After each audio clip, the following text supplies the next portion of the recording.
Hi, guys. I hope everybody's having a great Saturday. We are waiting to see what the weather's going to do. It might rain, it might not. It's kind of been one of those, the weatherman is throwing dice this week because we have no idea what we're getting. And it's gone from 29 degrees down to 14 degrees and then creeps back up to 22, 23, and then we're back down to whatever. And today it is cold and gray and damp and it's threatening to do something and we're not sure what. So, I'm trying to figure out why what? Well, it looks like you got a hell of a tan. Oh, it does look like I have a tan or sunburn. Oh, Did that help? no. No. Okay. No, it did not. No, it looks like you got a chrome helmet. Oh, well, that I do have. It just doesn't, it's not hard though. That's the only benefit. It is in my way. I'm just checking out I don't have the iPad working today, so I'm just going to quickly say hi to a few people. Jen Hansen is here. Sushetta Campbell. Hi, sweetie. And Cindy Brayton. Hi to you.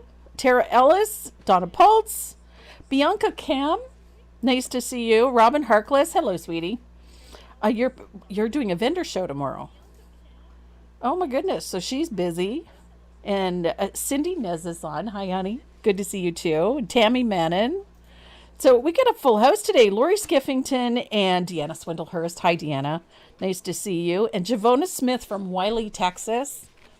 Hi, Javona. I can only imagine how warm it is down there. We'd kind of like to have a little bit of that heat.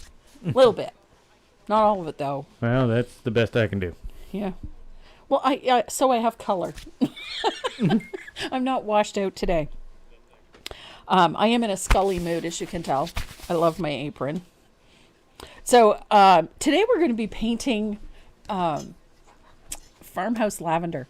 The original piece that I did is currently framed and hanging in my kitchen because I absolutely loved it. And it worked so well with my Farmhouse Honey piece. They're fabulous. I love them framed. They look really good in my kitchen. I'm a happy camper. So I'm not taking it down so that we can have it down here. We are going to work on this one. It's fast. It's not a difficult piece to paint. It is very pretty. I love the color combination using that sort of faux enamel wear and then a little bit of that bright purple and all those wonderful cool greens. I really like that piece. And so we're going to have a lot of fun with that one today. But before we get to sling and paint, we're going to talk about a couple of things. I didn't have any real happy mail this week, except, well, okay, so I did get some happy mail. I got the coolest little decorations for Renee's beard. He's not happy. He's pouting. These are really cool. We got Christmas balls for his beard. They have little clips so that they'll clip into his beard. So color me happy. So I guess I did get happy mail this week. It made him upset and it made me very happy. So it's happy mail. The other thing I did get, I got a great big box from my pal Veronica Tui at FM Brush at Dynasty. So we have some wonderful giveaways coming up thanks to Dynasty FM Brush. As we always do, we always have great things, but they sent lots of new toys. So I am fully kitted out. I am not going to need brushes for myself for quite some time because they took really good care of me, but they also made sure that we have a ton of really fabulous giveaways to take care of us for probably another year. We have easily got enough brushes for at least a year's worth of lives. So I think that's fantastic. So today's giveaways, we have 3 of them. We have a great little art stuff bag and we filled it up with a whole bunch of goodies. And some of those goodies include some Dynasty Water Lily quills. They're a specialty brush. You're going to love them. Yes, that's what's in those. So, yeah. So there's Dynasty quills going out this week. You're going to love these brushes. I've got a video coming up for you on how to use them and what you can do with them because they're fantastic. You're going to think that these are just the best thing. So working with watercolor pencils, working with watercolors, even just playing around with your regular acrylics or with fluid acrylics, you're going to really like how this brush performs. And so I decided that this week that's what everybody's getting. So 3 of you are going to have this really great giveaway gift. So that is our drawing for today. And my phone is talking. I'm going to turn the volume down. Oh, it's me that's talking. I have an aversion to turning the volume down on my phone. What's this? What's what? Oh, Cindy Braden. What did Cindy do? Is she going to make sure that you're glittered? Yeah, with $50. Oh my goodness. Thank you, Cindy. I love watching that number get a little bit bigger every week because I watch his face. It's like, damn it. So I don't like you, Sydney. oh, you love Sydney. If it helps the puppers, you're happy. Yeah. Our local Oromocto animal shelter, we took a bunch of stuff out to them last week or the week before. I can't remember which. Bunch of beds. We took about some puppy beds, and we also took out some cat food because they had over 50 kittens. 50 in the one shelter. Jeez. And they were in desperate need of some wet food and goodies. So we were taking out the dog beds, so we made sure that we took out a bunch of wet food for them as well. But check in with some of your local animal shelters. At this time of year, they end up with a lot of cats and kittens. And puppies. It's just the time of year. So if you have an opportunity and you get a little left in your grocery budget, drop off some cans of wet food to your local animal shelter if you're feeling generous. Because they could really use it. Local shelters are really scrambling to feed all of these kittens and cats that they have in there. We got a message here from L. Roy. Hi, Elle. Meant to say, Tracy, I miss seeing you at the Toronto Painting Connections. Oh, yes. I missed the show there, too. The Toronto shows were always so much fun. I miss the live shows. So I'm busily working on submissions for for next year. So Renee, if you're not happy with all the things that are supposed to be going on your beard, why not shave it? Then we'd have to glitterify and paint his face. No, he won't shave that beard. Because I can't grow hair on my head. Yep, he's just trying to balance things out. Yeah. He's going to have hair one way or the other. Yes. Long flowing locks. Long flowing locks. I will say this, he does maintain his beard. It's always neat and tidy and clean. Thank heavens. What? Good God. Oh. Any longer, though. Look like a Scottish mare. No, a Scottish mare. You're starting to look like a Viking. If you braid it. Blonde hair and green eyes don't help. Like I said, you're starting to look like a Viking, you know. We'll braid it and put beads in it. Ooh, no. You're okay with the glitter, though. For the puppies. For the puppies, yes. Okay. So As long as I get one of the puppies. we are having so much fun with this whole process, in case you haven't figured it out. I have started stocking up on glitter. And I found some bright lime green, and I found some purple, and yes. So we found a few things to glitterify his beard. And by all means, if you have suggestions, I am anxiously waiting to hear them. On the 2nd of December, Yes. there will be a poll on what color they get to choose the I color. know. I'm just getting some advance. I know. I like to be prepared. Yes. Yeah. So, and it's craft shopping, so it's not, it's not a bad thing. Do I have a mustache to go with the beard? He Yes. does, yes. Also, red and blonde. Same color as his beard, thank heavens. Well, Doesn't kind of. match- I got a strip of white going along the bottom of my lip. It's blonde. Strawberry blonde. You're not going gray yet. It's too soon. Looks white. Well, it looks white against that dark red beard. That's why. A beard without a mustache doesn't seem right. No, it would just kind of, no, it's like, have you seen that trend where they put the beard that goes under their chin? It's really strange. It almost looks like somebody drew a circle around their face. It's really weird. That's looking. weird. It is. It's very strange looking. I have been busy all week in the studio. It has been so busy here lately. I really haven't had a whole lot of time to design. I do the odd little sketch and whatnot, but aside from that, I haven't really had a lot of time to do some serious designing. So I sat down the last couple of weeks and I got a bit done.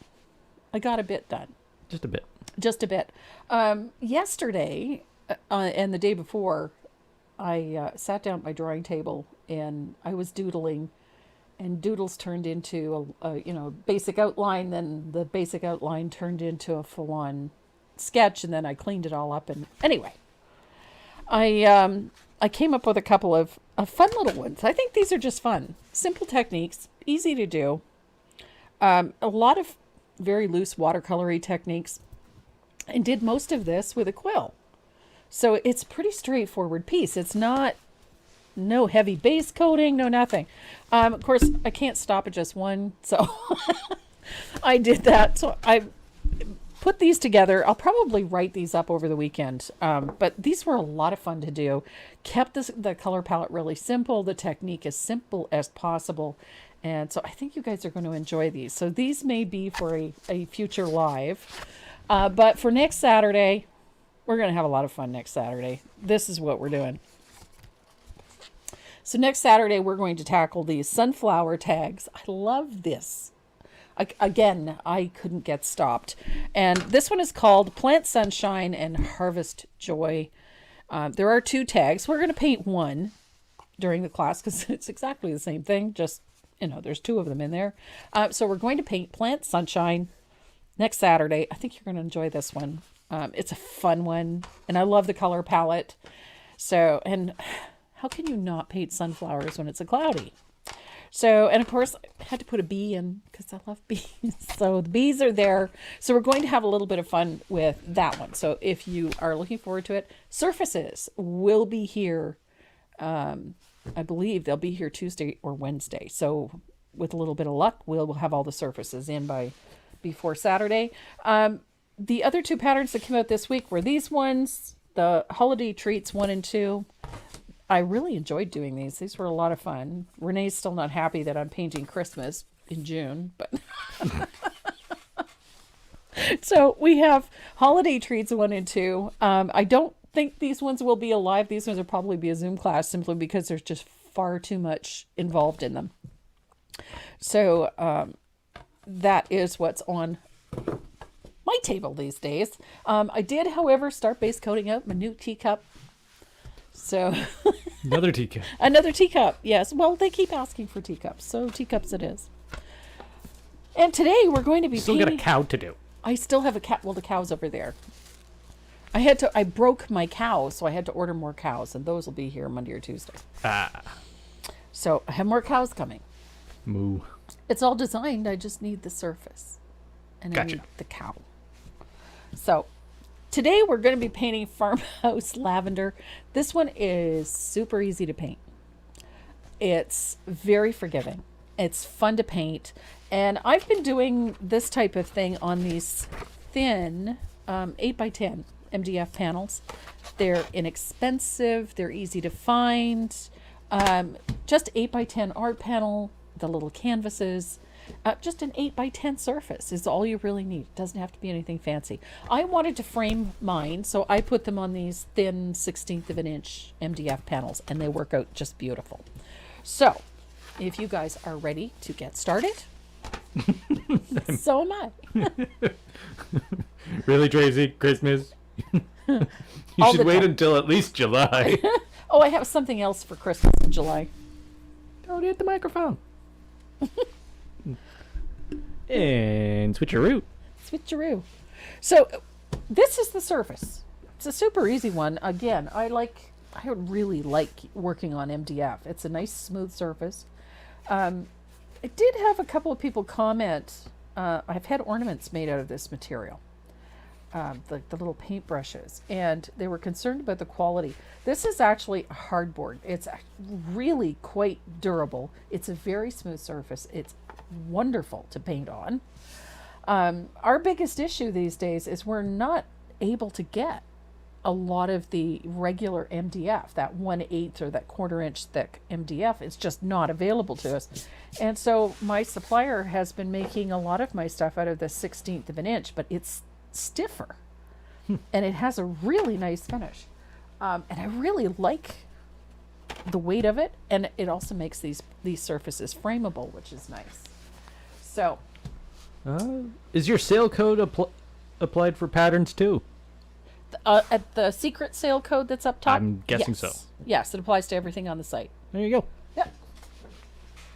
I like having a secret sale code. And it doesn't warp either. Yes. No, it does not warp. I love that about this. Nothing worse than having something that gets wonky. So the color that I'm going to use on this background is Prussian blue. I've got one generous coat on here. And the color I'm using to stencil this background is a little bit of cobblestone. This is my new favorite color. So much so that I'm painting my house this color.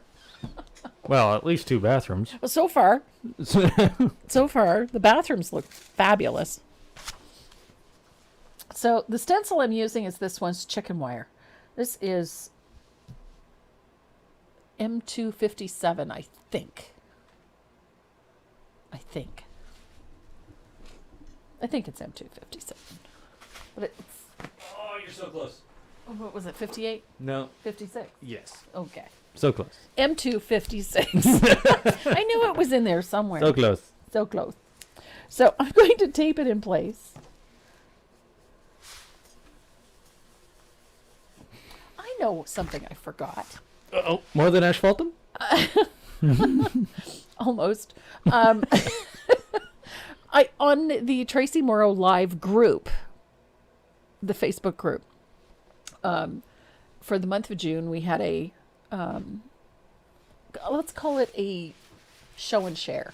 That's the best word I can come up with. So I gave them a theme of mixed media and then asked everybody in the group to post a picture in the comments of a piece that they've done using mixed media. It didn't have to be anything of mine. It could be anybody's or even their own. I'm fine with it. So we had 56 people participate. Awesome. Which is awesome. So I loaded all of those 56 names into the wheel yesterday afternoon and hit the spin button and a name came up. Well, that's typically... That's the whole point, right? If a name didn't come up, I'd be worried. And that name is Peggy Davey. Peggy Davey. Peggy Davey. So Peggy Davey has won a selection of my favorite stamps.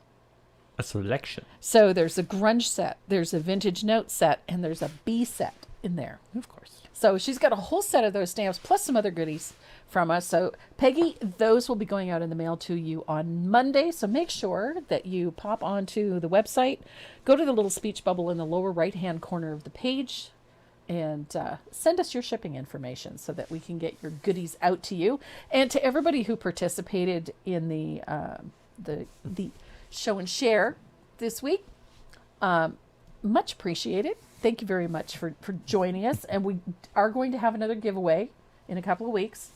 And it's going to be a Tombow giveaway. There's all kinds of... Of course it's going to be Tombow. I love Tombow. I got some... Oh, speaking of Tombow. Cheryl Neese has got a question for you. Hi, Cheryl. Right off the bat. If you don't have cobblestone, what can you use? You can use burlap. You can use driftwood. You can use... All you need is a really, like a neutral gray. I think a white is a little too bright on this dark blue. So I went to this sort of neutral tone with this little bit of cobblestone. But any sort of gray beige or grayish will work just fine. We don't want it perfectly opaque. We want it kind of distressed looking and imperfect. So we're going to put a light coat on. Like I said, it's not going to be perfect because we're going to sand most of it off anyway, so there's no point in trying to get everything fully opaque. So I think I'm happy with this. That looks good. Donna Pultz is saying Peggy Davy she's a good buddy of hers. Excellent. Well, let her know she won. Yeah. Don't forget to let her know she won something. She might give you something. She might share. She might share. Good painting friends share. That's how we do it. So, well, I know for Deb and I, it's if I'm shopping for goodies somewhere, the rule is you have to buy two. If it's something we absolutely have to have, you have to buy two. Yes. And does that apply to dogs? yeah, it could. Perfect. I'm not entirely sure that we should send Dad on the next run to take stuff out to the shelter. His last trip was iffy. He was either coming home with a cat or a dog. Yeah, he was coming home with something. I was just like, oh, okay. But he came home with a broken heart. Yeah, he did. He misses the Apparently bumper. there was a pity there that was Yeah. getting him. Mm-hmm. Older one. Yeah.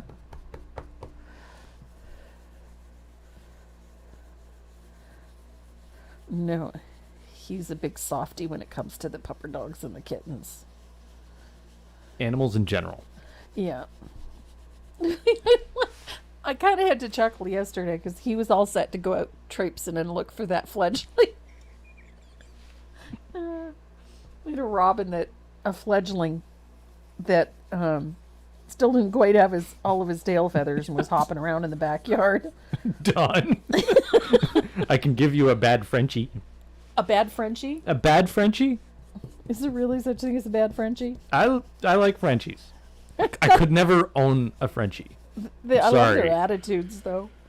They have attitudes. They're just so stubborn to train.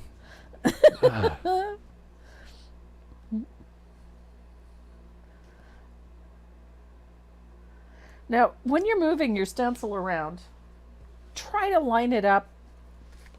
Well, better than that, Trace. Come on. You line it up the best you can, and I taped it to the table, not to the surface. Hello. Of course, the minute I moved the board. Patrick Panafus. I'm a little thick. I didn't know there was a Tracy Moreau live group. Well, now you do, Patrick. Yep, there is a Tracy Moreau live group. You have to request a membership. Yeah. It is free to join it. But you have to request a membership. We made it that way because we're having way too many spoofers and just nasty internet trolls and whatnot. Yeah. So, Bots. and I've gotten a couple because they have some rather nefarious methods of getting into these groups. They join a whole bunch of groups, and so I have taken to reading every single, going and checking out their profile because some of them are pretty squiffy. So Squiffy? yeah, squiffy. Things that are questionable. Yeah, squiffy. Yeah. I didn't know that was a word. Squiffy. Yes, it is actually. Is it really? It is a word. Yeah. British slang. I'm curious. Squiffy. Seems to me, well, the first time I used it around your father, he went and looked it up. I already knew it was a word, so I didn't bother. Is it SQ? Yes, SQUIF.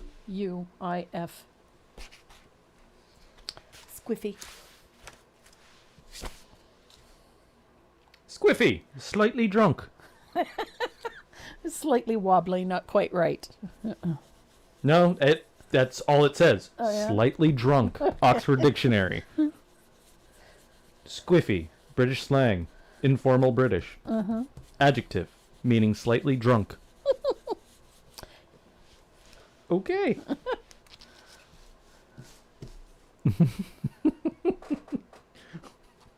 Wow. See, look at that. That's all it says.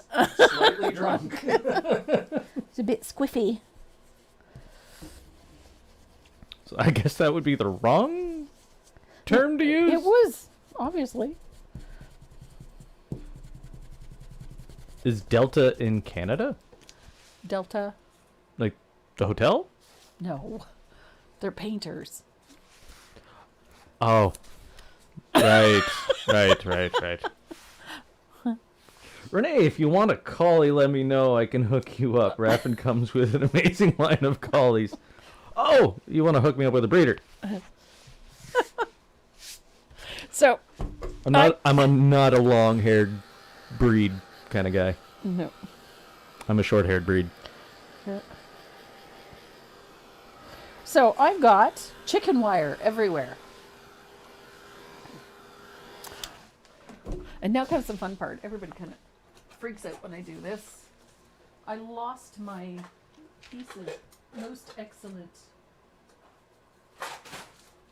Must remember Squiffy for Scrabble. Squiffy, yes. Yeah, there's a lot of points in there. Yeah. So I'm going to distress this. I lost my really good sandpaper.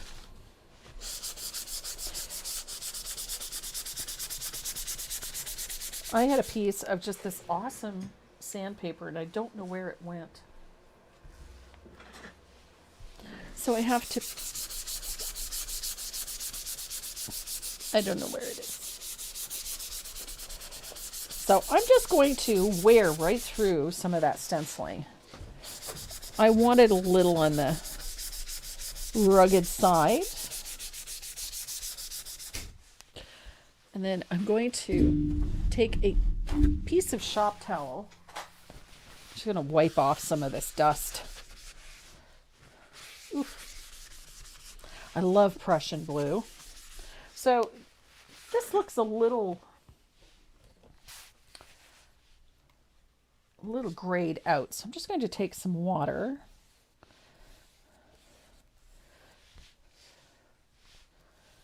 I like doing this for a couple of reasons. One, it takes care of a lot of that dust, but two, it also brings this back to its original color so that we can see what we're doing and how much we've actually done.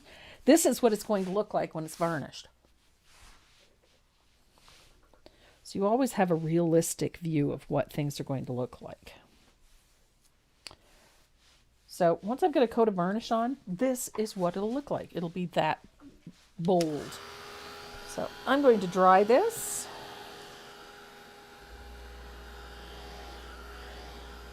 And then we're going to age the edges of this a little bit. I like aging things.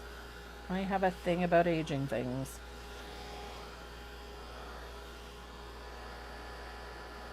So I'm going to put nice dark shadow around the outside edge with a little bit of lamp black, just a float, and it's not a lot and not full strength. And then I'm going to put a little bit of asphaltum over this because I really love the tone it gives everything.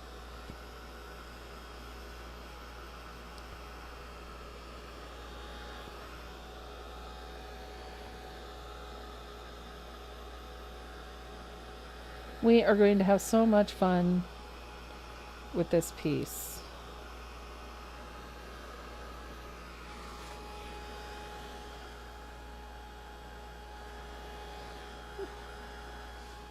Almost dry. Just need it to be dry before I do the next step. Going to grab 1/2 inch angled shader and a little bit of asphaltum as well. So asphaltum on my palette and a little bit of lamp black. Lamp black. You don't need a lot of it because it's just going to go on the outside edge. We're just going to give this a nice shadow back there.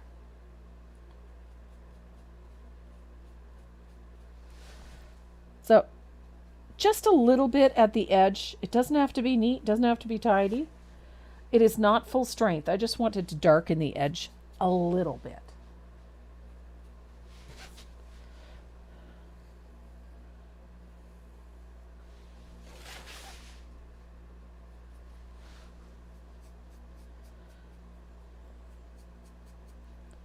That little bit of black, although it may not seem like it, actually does quite a bit for this piece. having that darker value in the outside edge and then the lighter value towards the center just puts all of the attention where it needs to be. Kind of directs the eye, but in a subtle way.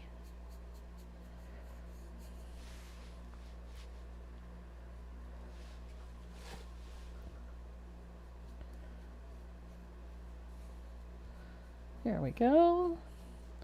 I'll build up that corner a little bit. Excellent. So I'm going to dry this. I just like how that gives just a nice finished edge to things. Even though we're working on such a dark background, having that little bit of darker value at the outside edge just brings the attention in towards the center a little bit. So I'm going to thin out some asphaltum just a little, and I'm going to apply just a thin wash of this over top of the surface. All it's going to do is just subdue some of these colors a little, not a lot. I don't want to make this look dirty. I just want it to tone down a little. So essentially that's all I'm doing. It ages things without making them look grungy. There we go.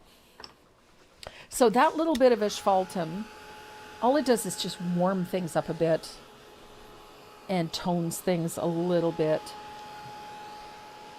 It's not a drastic change, but if you don't do it, it just comes off feeling a little cold. And we are ready to transfer that line drawing on when you get to this point. I'll just dry this really nicely. And I now have a surface prepared for another piece, because I have like 101 of these in my head. I like this background. It works really, really nicely for, a country kitchen. And mine is sort of a French country type thing, like a modern farmhouse, I guess is the word. So I really like this look. The same with that checkerboard. I like it a little more subdued. I don't like the really high contrast, but I do like the more subdued look. And so this nice warm tone over top of it just carries it really well. And now I have a background ready for another piece that I have in mind, because it never stops, this brain. So I'm going to set that aside. I already have my piece prepped. I really like this. Let me show you what inspired it. I used to, at one point, had quite a collection of enamelware. But like all of my collections, it got a little out of hand, and so eventually you get tired of it, and I got rid of a great deal of it. But I still have a few pieces. The one thing I don't have is a pitcher, and I've never had one. They were very difficult to find. But this was a recent find, the one with the horrible faux finish. I found this in Walmart, of all places, and I didn't need it, but I did need it. But I really love this one, and I think I might paint it, but I really liked it. But this is what precipitated this. So if you were ever wondering where some of these insane ideas come from, it's usually because one particular thing will sort of spark an idea, and that's what this was. What sparked the lavender was actually my gardens, because my lavender is getting ready to bloom, and I can't wait. I'm going to infuse some oils this year, because my lavender is finally mature and producing enough lavender to make it worth my while. What's up? What is a good color to ombre on Bahama Blue? Oh, mermaid tail. Mermaid tail. Yeah. The three colors that I like for that are mermaid tail, Laguna, and Bahama Blue. You always need to have a light, a mid value, and a dark value, and those three, I think, make a really good ombre. And what size is the surface? This is an 8 by 10. It's just a simple MDF panel. And like I said, they frame really nicely, these particular ones. I put mine in a pre-matted frame. I wanted a simple black frame, so I have a pre-matted frame with an 8 by 10 opening. It's actually a little smaller than 8 by 10. The opening is. So it actually fit just perfectly in there. So it actually, in the 11 by 14 frame with a pre-cut mat with an 8 by 10 opening is what I matted mine with. Put mine in, and I really like it.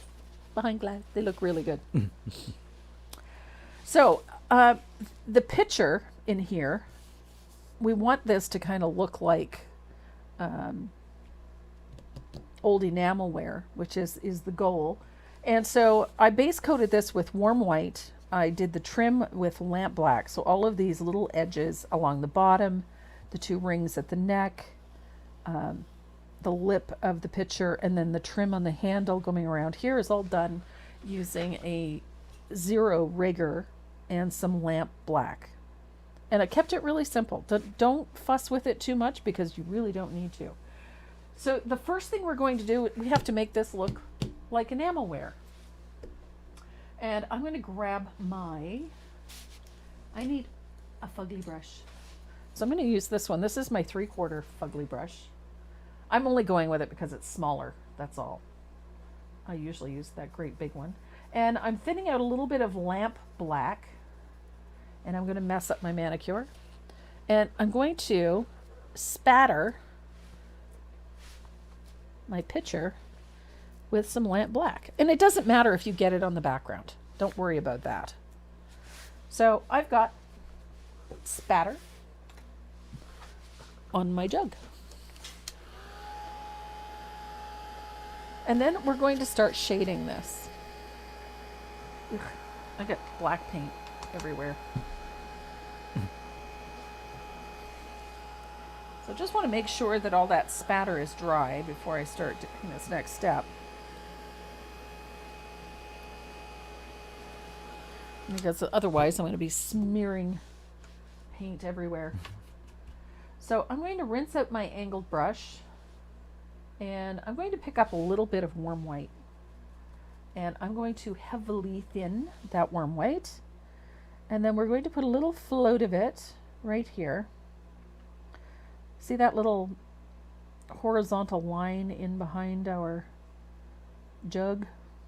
No. No. They don't see it. Well, they will in the line drawing. So we're going to put a little float on the background with that heavily thinned warm white. You're just making it a little cloudy. That's all. And it's just a little, not even a perfect float. We're just getting a little bit of that color in there. So we just want a cloudy bit back there. What is your fugly brush? Just a sec. This is a fugly brush. This one's not all that fugly. I do have fuglier. She just likes saying fugly now. This is a fugly brush. So this one's really fugly. This one's not so fugly. This is the fuggliest?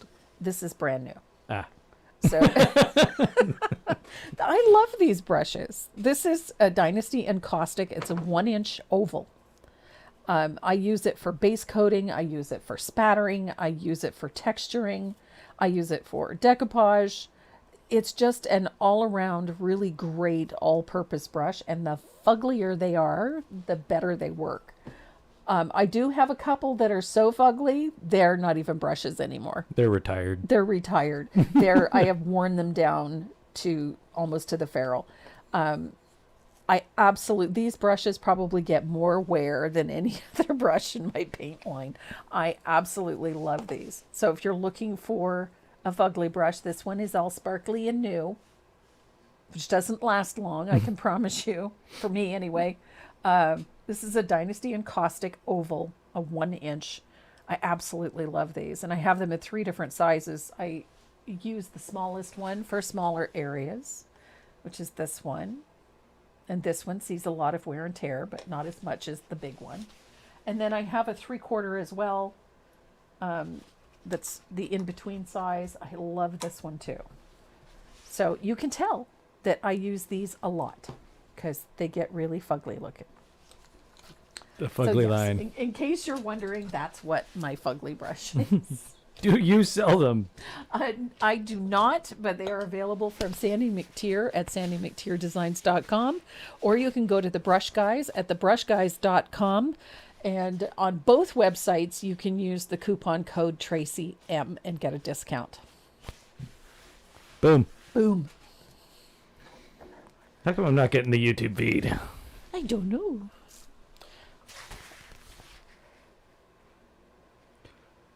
Did I walk into a conversation that I shouldn't have? Uh, Something about keeping your nuts off the floor? What? What? I just reading Oh, I'm assuming that's on YouTube. Donna Pulse. Rich isn't watching. Donna Pulse, say hi to Rich for me. I appreciate that you guys watch every weekend. So fun. I'm just quickly rolling through the chat. I look gorgeous. Thank you. That's something I don't often hear. But thank you. It's a great day to paint. You said it. I think every day is a great day to paint. Donna Shepherd. I say that every week that it's fast and not difficult. I do say that, but it isn't. And everyone who has a Dollar Tree, they now carry wooden panels for $3. Yes, Donna Baker. Dollar Tree carries really nice wooden panels, actually. And so does the Great Canadian Dollar Store if you're in Canada. That's a really great one, too.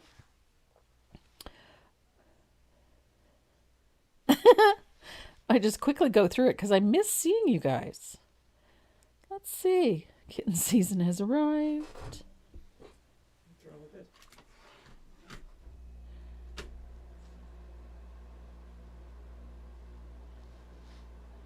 Oh my goodness. Boys, everybody's here today. I can't see numbers today. What's your code in? Oh. Okay. See if I can get you. Facebook. You want Facebook? Yeah, it's easier. So we have little enamelware, and we've got our spatter on. So now it's time to start shading and shaping our... Probably turn. Nope, that's turning it up. So I'm going to be using a little bit of my Jo Sonja's Fast Dry Glaze. And somebody had asked me the other day where they could find the Fast Dry Glaze. I've been trying to find a good supplier here in Canada. And I'm waiting for the new Decor distributor because they're going to be carrying it. However, if you are in the US and you really need some Jo Sonja's Fast Dry Glaze, Erica Joanne. She is an absolutely fabulous lady. She has more talent in her little finger than most of us are given in a lifetime. She's incredible. And, and just to add to that, she's just a super sweet person. And she stocks the Jo Sonja. She uses a lot of Jo Sonja product in her colored pencil pieces, which are amazing. So if you're looking for that Jo Sonja's Fast Dry Glaze, Erica Joanne is an excellent source for that. And then, of course, while you're on her website, go and check out some of her amazing designs because they're freaking awesome. I have several of her patterns. I've done several of her pieces. I just love them. I do all of the nautical ones. She has some really sweet nautical designs with whales and fish and flags and things like that. I just love her stuff. She's just amazing. So I'm putting a float of asphaltum all the way around the outside underneath that black, and we need to get some inside that handle. right about there. But I want to leave an open area on the handle, roughly in the middle, right there, just so it doesn't look dull, flat. And you'll find if you're using that fast dry glaze, your floats are going to be a lot smoother. It just seems to come off the brush really, really nicely. So at this point, you have to decide where your light source is going to be. And for me, I usually have my light source coming from this side, but I think it's going to be a bit more to the front. So my light source is going to be hitting right about here. So that means that the shadow on this side is going to be a little darker and a little wider on this way. So essentially, you're just going to walk that float out like so. So I want that one to be a little darker and a little wider. And this one is just going to get a little darker and stay the same. Now these get dinged up quite a bit over the years. I found that most of my enamelware, they usually have a chip or two somewhere. They just take a beating over the years. And it is enamel, so it does get a little dinged up at times. So if you get little imperfections and little dings and marks and whatnot in it that you're not necessarily thrilled with, it's okay. It kind of adds to that vintage look of that enamelware. And I didn't want this to be labor intensive. I didn't want this to be a difficult piece to paint, so I'm not going to go too heavy-handed with a whole bunch of little details on here. So a little bit of that color. And I need to deepen this shadow right there. And again, I'm going to deepen this one.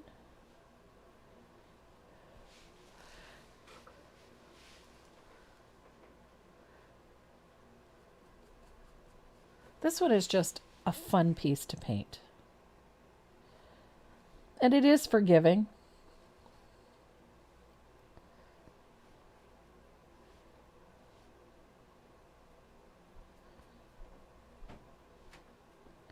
There we go.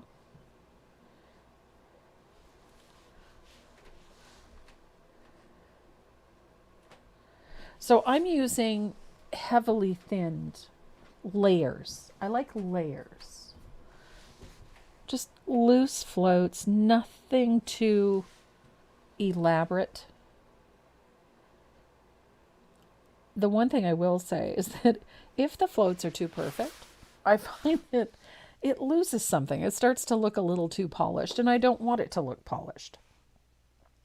So we want this to have sort of that I've been around for a century look. You know, I may have a few dents and dings, but I'm still functioning. Kind of like how I feel every other day. I've got a lot of dents and dings, but I'm still functioning. So we've got some nice shadows in there. I think I'm happy with that. I don't think I want to go too much further with this. So I'm going to make sure this is good and dry. And then we're going to use, I'm going to use a round, I think.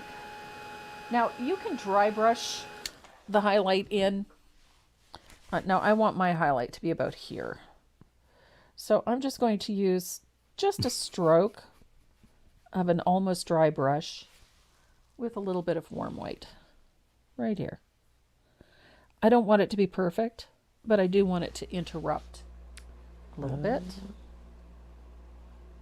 Sue Potts has yet to receive her dibs. Okay. That's the second one that's gone missing. Brenda Owens didn't get hers either. Where was it? Try and find it. There it is. About the April dibs. April. Yeah, Brenda Owens is missing hers too. Yeah, Sue Potts 1. She has not received it and is wondering if it's in Those transit. went out. Yeah.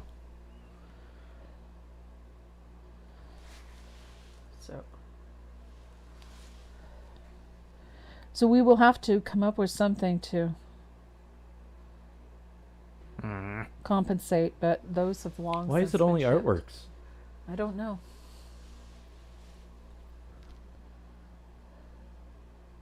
We've had a couple of things go missing. The Burned Owens piece did too.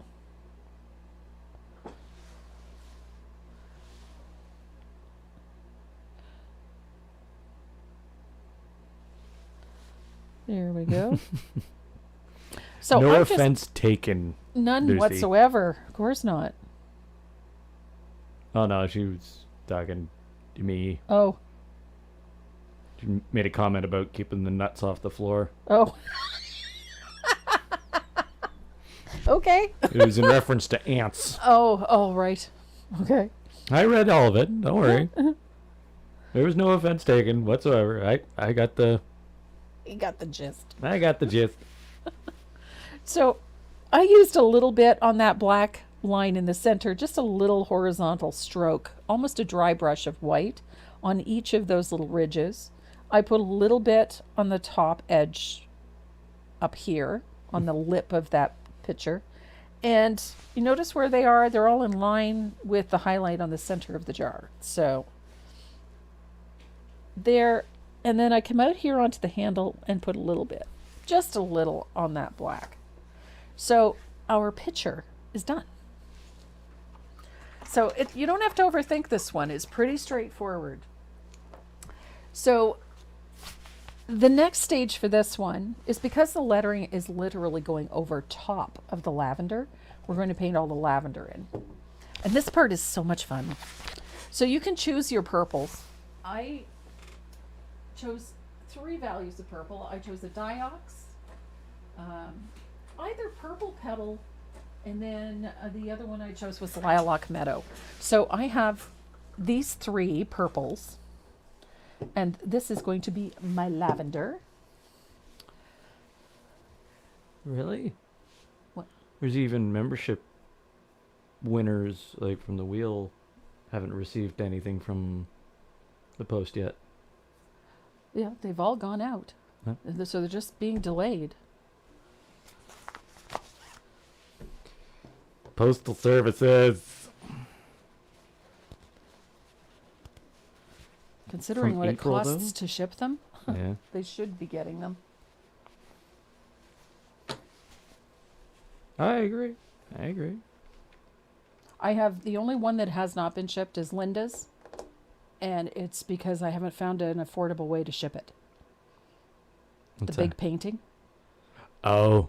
Yeah. That one I haven't shipped because the 3 quotes that I got all put it at over $100 to mail it. Jeez. Even FedEx? That was the cheapest one. So I'm just art trying to. insurance, that's why. Yeah, I'm just trying to find a way to get them shipped without costing a fortune. But the smaller pieces always go out in the mail. Yeah. But second you put artwork on there and customs declaration or something like Yeah, that. they could be hung up in customs, but because we don't hang on to anything if Nope. for more than a week. We try not to. From time to time, though, something needs to get varnished, but then it'll get held up. But for the most part, we don't hang on to anything. But regardless, send me an email if you haven't received it. Send us a message, and we will do something to compensate for it. So we will take care of it. All right, so we have lavender to paint. Now, the brush that I chose to use for this, because it is quite small, we're going to be using a 1/4 inch angle. Now, you could use a small bright or a flat for this, but it needs to be a smaller brush. So I'm working with a 1/4 inch angle brush, and we're going to use all 3 values of this purple. Plus I've got white on the palette, so if we need highlight color. So we're going to start with the lavender that is towards the back. So that one is going to be a little bit darker than the one that's towards the front, because we need to have the lighter value up front for the highlights. So we're going to start with the ones in the back. So on your little angled brush or your small flat, you're going to double load the brush, which means you're going to have your darkest value on the heel of the brush, which is going to be the bottom of the stroke. And then the lightest value is going to be on the toe of the brush. So light and dark. And you're going to blend that on your palette until the two colors meld. Just until you get a blend. And we're going to start, let's go out here. We're going to start at the tip of the stalk of lavender. So it's just touch the surface, the brush, chisel edge onto the surface and pull down, so that you get sort of a teardrop shape. So it's going to be lighter at one point and darker at the base. So that is the start of your stalk of lavender. You're going to come down the stalk and hold the brush at about, I don't know what that angle would be, about 45 degrees, I guess. And you're going to pull another stroke like that. So you'll have 3 strokes that kind of look like this. And then you're going to put another one in the middle. So 3 like this, like a fan shape.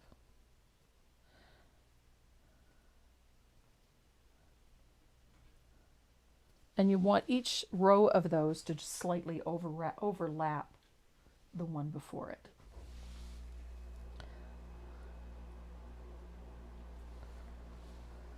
So it is kind of exaggerated. Ooh. There we go. Karen Jones has got a studio now? Yeah. Nice. She's tidying it up.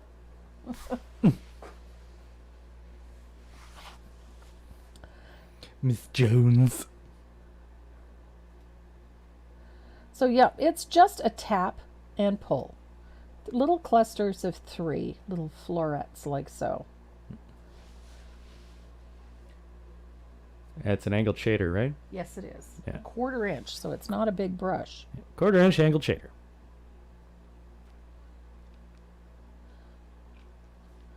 So when I'm doing this, I kind of try to bring the heel of that brush right back to that line, so that it's always coming back to that line. And then you just follow the shape of the line. So if the line has got a curve in it, I just realized this one doesn't have enough color. So as you're going, you just follow that curve.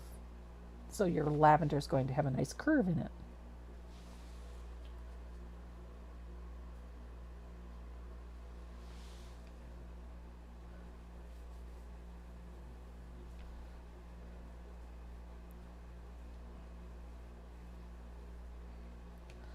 Gotta look out for the porch pirates.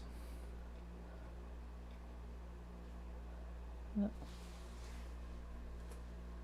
They're a thing. Yes, they are. I just got these faux squirrel angled brushes and they are wonderful. I love my faux squirrel. That was Kathy McAllister. McAllister. Alistair. NC Alistair. Sounds like a DJ. I suppose so, yeah. So I just continue until I have a nice bunch. Some are going to be shorter. So essentially, we've got a row in the back.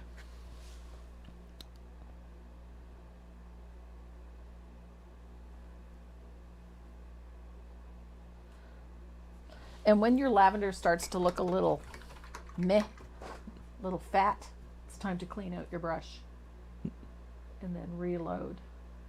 You can find them at the Brush Guys. Yep. Use promo code Tracy M. Get another discount on already discounted brushes.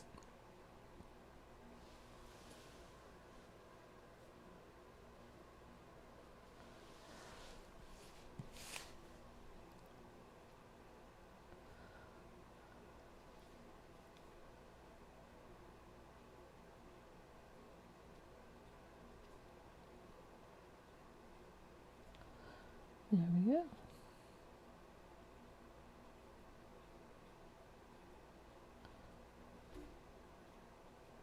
So I've got a nice little row of lavender for the background. And then I'm going to change the color up. I'm going to switch to a little bit of this lilac meadow, which is sort of a pinky purple. It's quite pretty. And this is going to give us a slightly different value.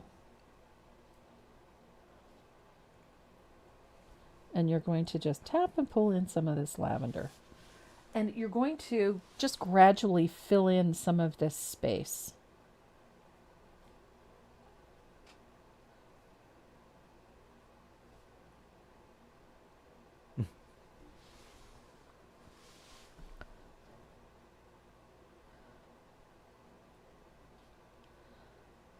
I love lavender. I think if there's one scent in particular I love, it's lavender. I use lavender bath soap. I use lavender shampoo, body wash. My candles are all lavender. Just lavender is my scent. I love it. Like the candle in front of you? Like the candle in front of me. You got the lavender going. Always have lavender going. Lavender or vanilla, either one. Sometimes both at the same time. It's just a very soothing scent. And I'm looking forward to harvesting my lavender for the first time.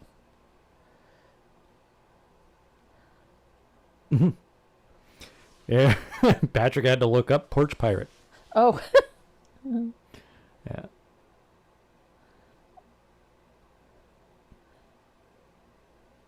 It's not a thing in Europe. Well, it may be, but they don't have porches. A porch is not something you would... No, it's... They would have a different name for it. No, because the mail delivery person in Europe, they don't leave stuff in front of your door. Yeah, I suppose. It either goes to your neighbor Yep, or goes back to the post office. that's true. And they leave you a little note saying, hey, I was here, you weren't home, Yep. come get your stuff.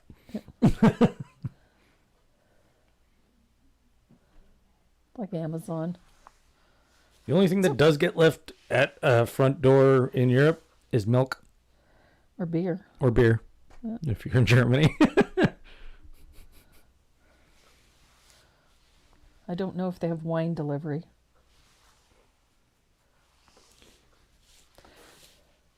Renee, what can you do with a pit puppy that kills chickens? Ooh. Separate the puppy from the chickens. Yep. Create a barrier. Have a fence. Get them used to being around chickens. Yep. Don't introduce chickens to a puppy that early. Yeah. Because they don't know what they're doing. They don't know It's what... food. And they're rough. And yeah, Yeah. puppies are rough. They don't know how strong they're biting. They don't know anything yet. So teach them. You got to teach them. How hard are they allowed to bite? And it starts off with you. You are their first chew toy. Yep. So I think, do I need a little bit more lavender? I want to add a few brighter values. So I'm just going to pick up a little bit of warm white on my dirty brush. And I'm going to add just a few little punches of highlight just by overstroking some of these little blossoms. Just so that they don't all look exactly the same. He doesn't mean to. No. He wants to play. Yeah. Yeah, he's a puppy. Yeah. And they have a heart attack. Yeah, well, they see the dog as a predator. Yep. So, So they're kind of freaking out. I'm being killed. yep. Yep. Slow introduction. Yep. Both So- for the chickens and the puppy. The lavender, you can add a little bit more warm white to it if you want to. You can go back in and overstroke with a little warm white and a little of the purple. But I have a fun little way. I'm going to take a little bit of that Diox purple. I better dry this first or I'll smear it everywhere. I'm going to put a little float of Diox purple in a couple of key places. Now I'm looking at my back row. I want to separate these a little bit from the lavender that's in front. So I'm going to take a little float of Diox purple and I'm just going to put a little float of that right at the bottom of those clumps of lavender that are at the back, just like so. So it just sets them back a little bit. And then we're going to start adding a little bit of greenery. Now, I chose desert cactus because I'm obsessed with desert cactus. If I can find my desert cactus. Oh my God, I can't believe I missed this. What did you miss? Jessica Killeran, one of our moderators, Yes. made a $50 donation. Thank you, Jessica. Just helping get the number to the next mark. Is what she said. Winky face. You're not helping, Jessica. I thought you had my back. Linda's got my back. So the color I'm using is a little bit of desert cactus. The other color you can use that I'm kind of obsessed with is this one is laurel. I really like this one. So I'm going to pull a little of that in too because I can. What? I'm waiting for the chat to come up. Oh.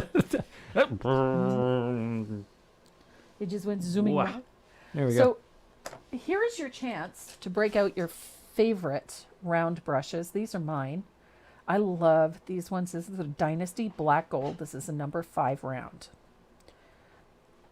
And we're going to do a little stroke work. We're also going to do a little bit of line work, and we're going to do that with my favorite liner, which is this one. It's a 10-aught extra long detail liner. It's a Dynasty Micron. So we're going to start with... It's Gizmo. Yeah, he's mining for gold in there. I was like, what is... 5 o'clock this morning, he decided to join us. Oh, yeah? And ordinarily when he sings the song of his people coming up the stairs, but then when he gets into bed, he's very quiet and all you hear is that, weird rumble of a purr that he has. And, he gets a scritch and a pet and then he settles in for a snooze. He did not do that this morning. No, he got up, hopped into bed and he was like, meow. And he ignored your father and stomped across the bed. He was literally like a half an inch away from my face and went, meow. Rude awakening. 5 a.m. Thank you very much, kids. So we're going to tuck a few little filler leaves in with this liner. I like my liner brush for this. So if you press down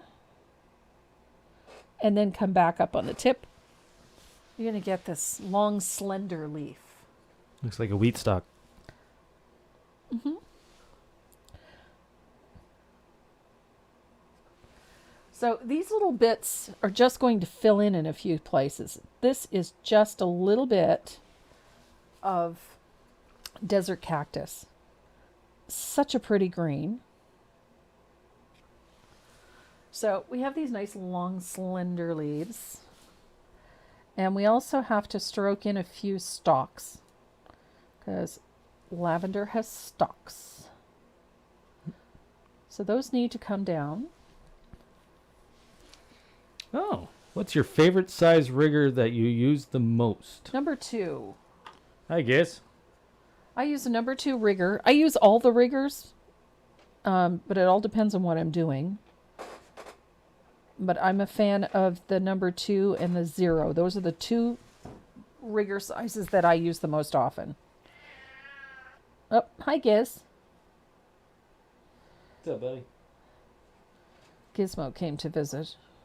I think he's locked in. I think he came down to use the washroom.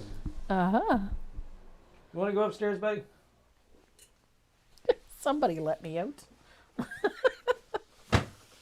So all of those little spikes of color just sort of fill things in a little bit. So now we have stems and stalks, and we have a few little filler leaves on our lavender. And then we're going to add those nice teardrop shaped leaves that I love. I love this about lavender. I love those beautiful furry looking, they're not furry, but they look kind of soft and delicate, kind of frosted. So I'm picking up a little bit of laurel and a little bit of desert cactus. And I'm going to start with having a leaf that folds over the edge of our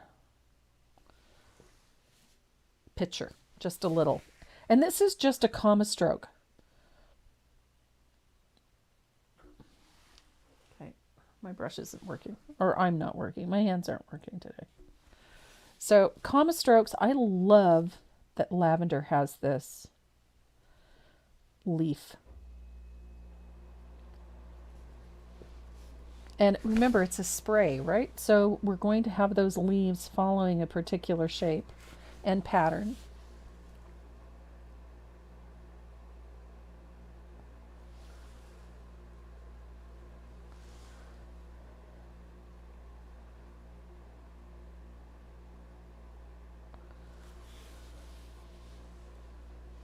And these are just loose. They don't need to be perfect. And they're just going to fill in space a little. That's all they're for.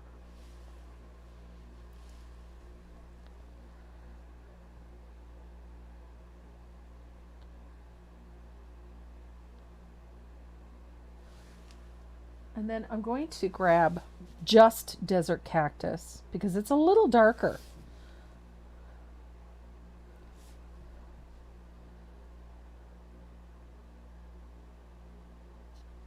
There we go.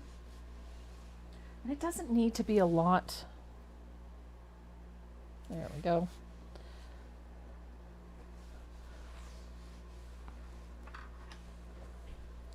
And then I'm going to take a little of that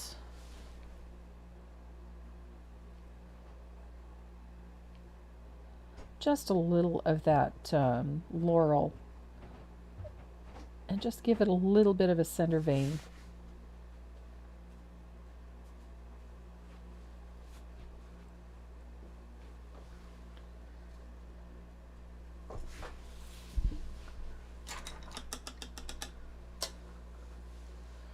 And we're going to dry this real quick. I want all of these little strokes to dry up nicely.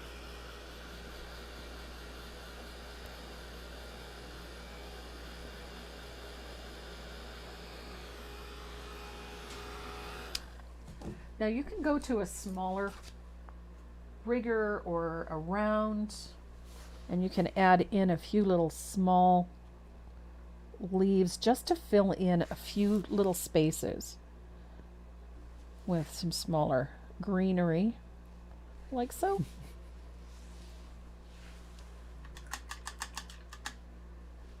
Now I'm going to dry this, and we are going to shade this a little bit. I'm going to use a little bit of plantation pine just to separate some of these leaves.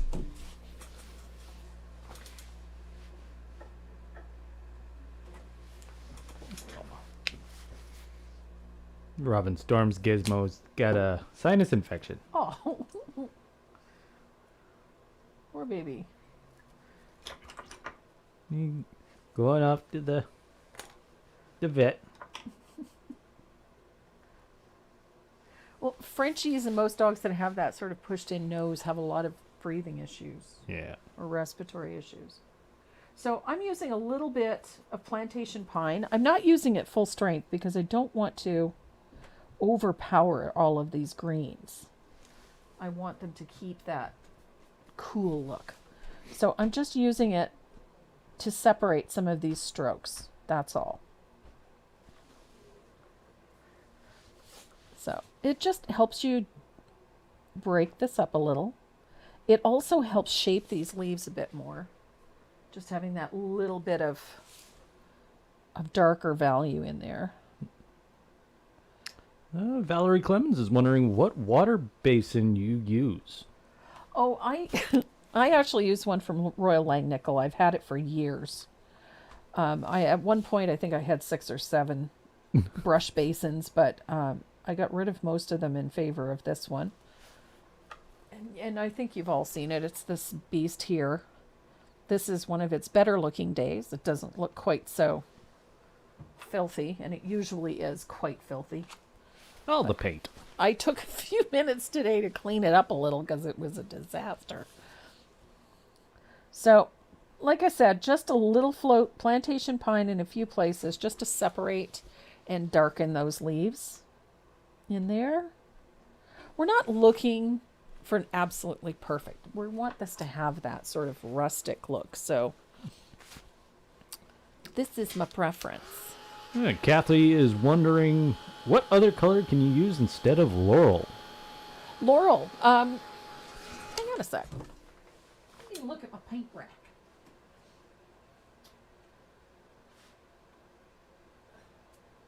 Aloe will work. Aloe? Aloe. She's not facing the... I'm not facing the microphone. I was talking to my paint rack. I'm sorry.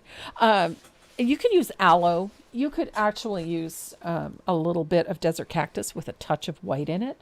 You just need something with a slightly lighter value. So if you want to, and all you have is desert cactus, just add a little bit of white to it just to change the value slightly. That's all you really need to do. Teresa. Which Teresa? Teresa Casper?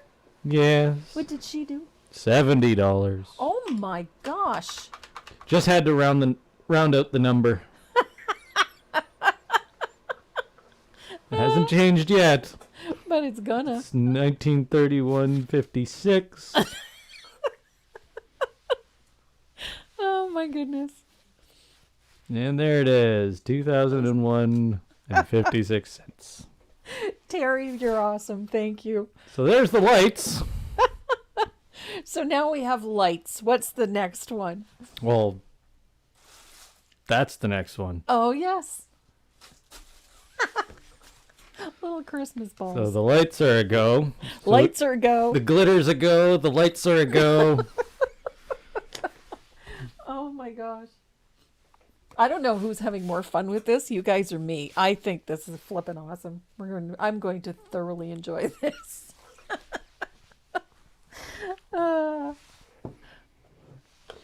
So we hit the $2,000 mark. That is fantastic. You guys are amazing. Lights and ornaments. Well, you don't get ornaments yet. That was lights. Terry, you're amazing. Oh. You got $498.50 or 44 cents to go for baubles. Balls. So, the one thing I did do when I did this piece was I left my line drawing taped onto the surface so that I can transfer my lettering on. And I wanted to show you a little trick because portions of this are on a dark background and portions of this are on a light background, and which means you've got to use 2 different types of graphite. So I'm going to start with my dark graphite, and I'm going to put it under like so. I just left it taped on so that everything would drop back into the position that it's supposed to. And I'm going to trace the lettering. Tinsel at 3,000. I'm gonna run out of room. Yeah, his beard's not that big. But we are going to decorate him to the hilt. Is the dollar amount including the donations from Tracy's shop? I have not updated that. No, it isn't. Not recently. There's another $120 in there. So,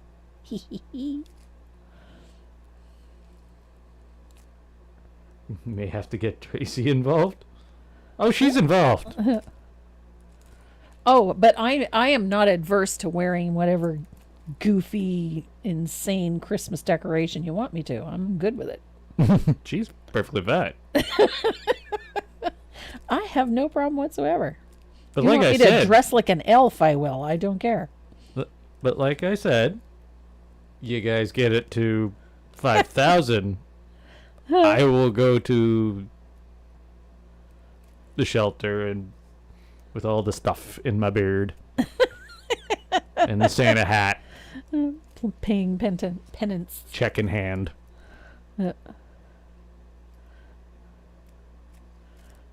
Renee, when is this event? It'll be the 12 Days of Christmas event, which is the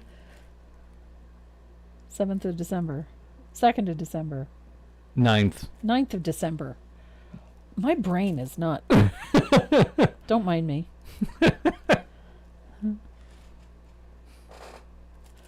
So I'm going to transfer all of the lettering on here. Oh, God. I can't keep up with this chat today. And we're going to have something special for the 12 Days of Christmas because you should see that box. It's filling up already Where's the box? in the storeroom. It's one of those green Do bins. I dare? Right now, there is Tombow stuff in there. There is Stampendous stuff in there. There is a ton of Dynasty brushes. And there is stuff from Southern Ridge Trading and stuff from DecoArt.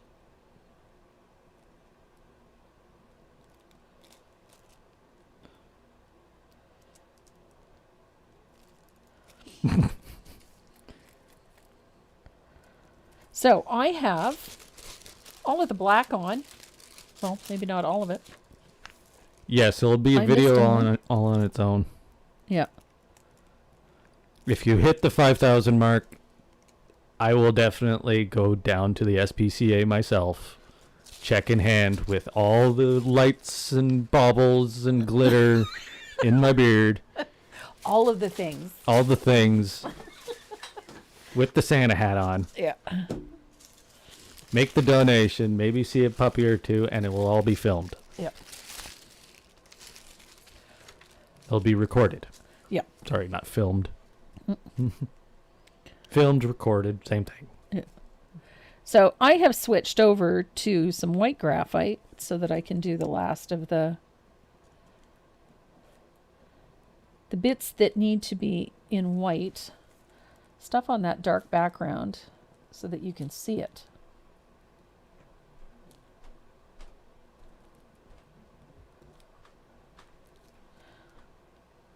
It ceases to be fun when you can't see what you're doing.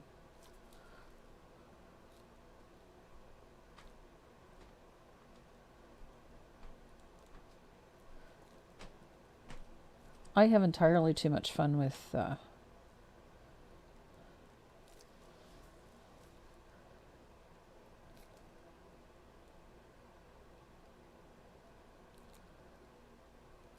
lettering. I've been playing with a couple of pieces to decorate the newly finished bathroom. I was looking for something tongue-in-cheek to put, pardon the expression,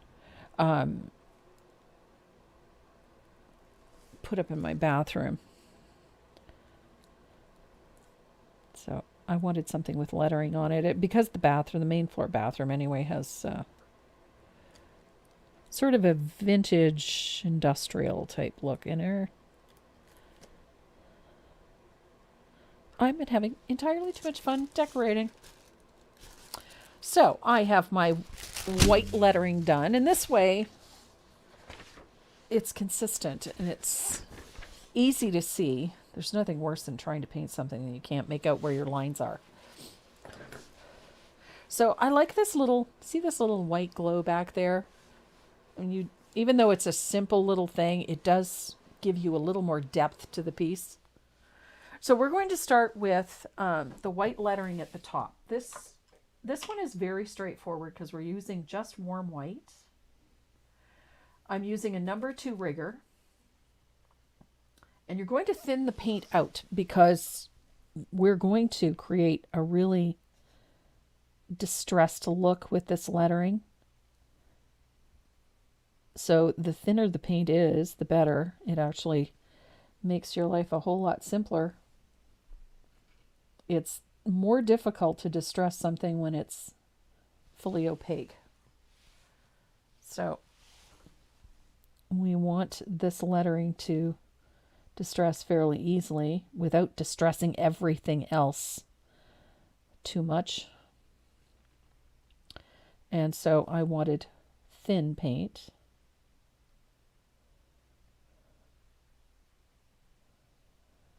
And having that rigor means the paint comes off the brush easily. And it's very easy to control it.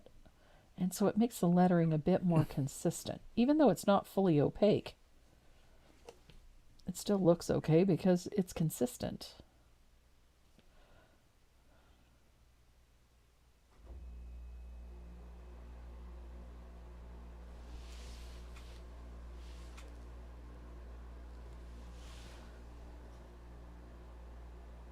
And I love the look of this, all framed. It's in a modern frame, heavily distressed, worn, and it just looks really nice in my kitchen.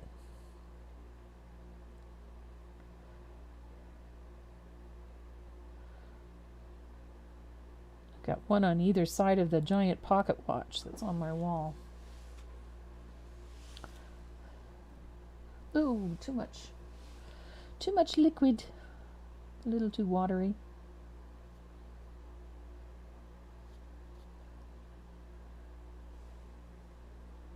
There we are.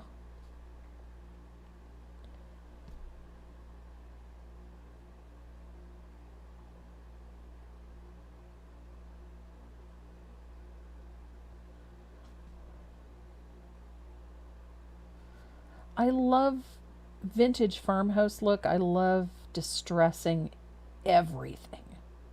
I've never been a huge fan of the severely distressed, that kind of thing has just, I find, loses its functionality when it hits a certain point. So that heavily distressed look never really appealed, but I love this vintage worn look where things look like they've been used.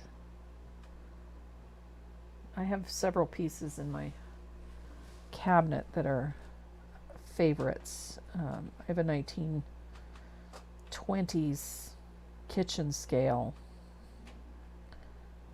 and I have an old iron, the type that used to sit on the stovetop to heat up. Very turn of the century type. They're not rusted, they're not banged up, they're just time worn.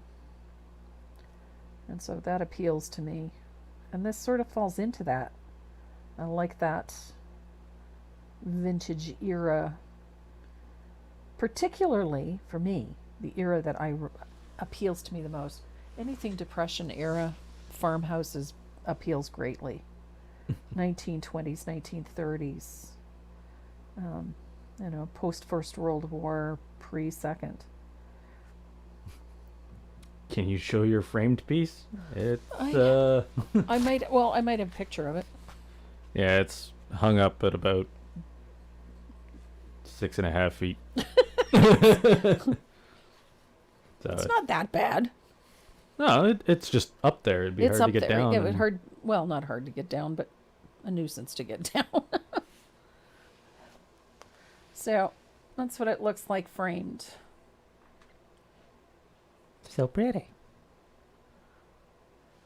And so it's up on the shelf along with that one. And I love them framed. I think they look really cool.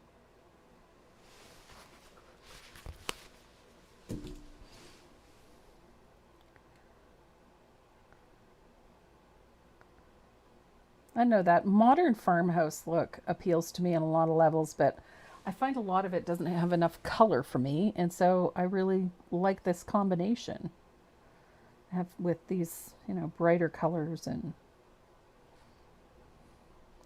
this appeals. So I kind of like this, this loose, imperfect, kind of distressed.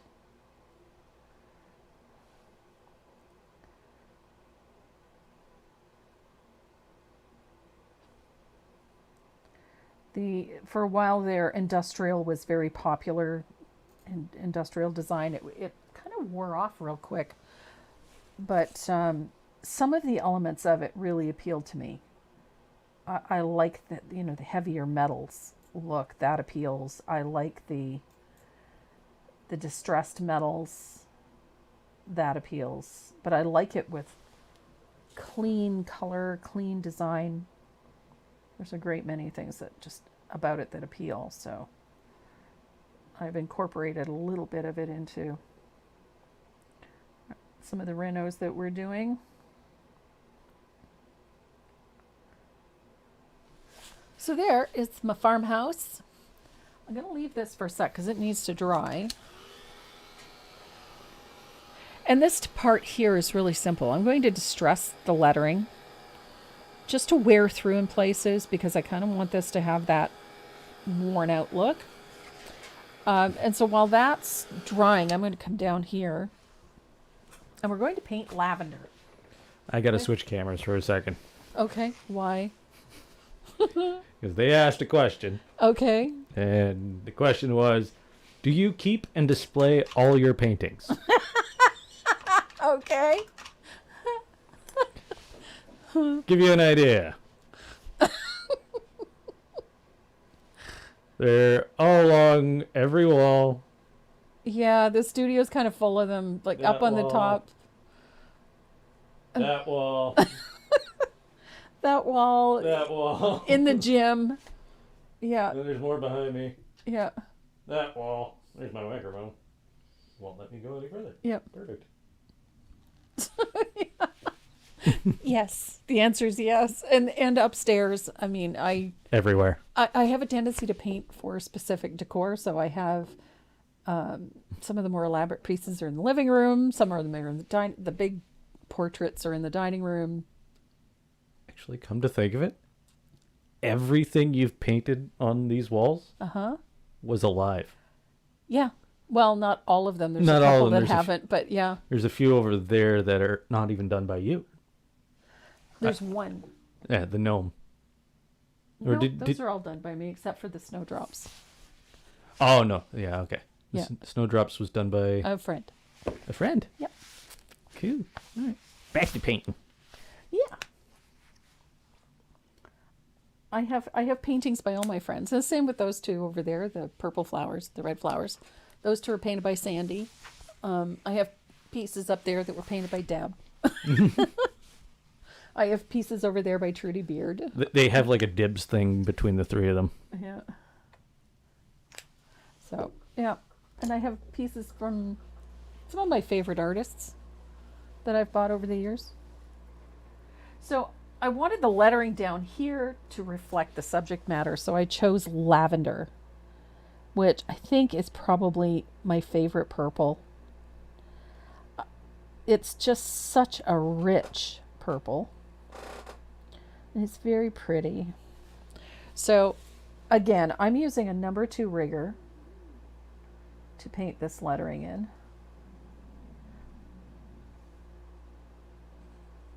Riggers are so great for painting lettering because you can get nice straight lines, nice curves. It just works beautifully. So because I can put it on a chisel edge, I can come over, press down till I fill the space, and then come back up onto the chisel edge, like so.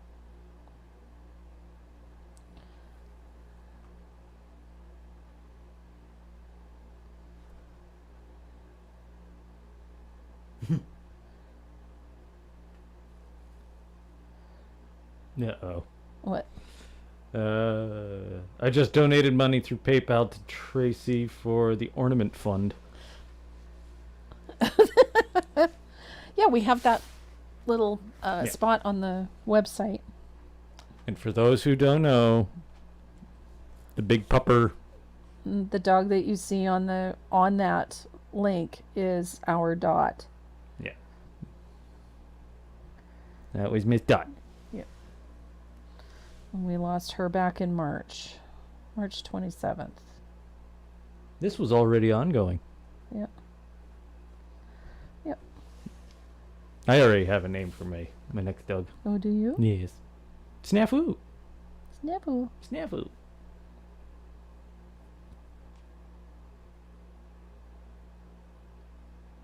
SNAFU. Snafu.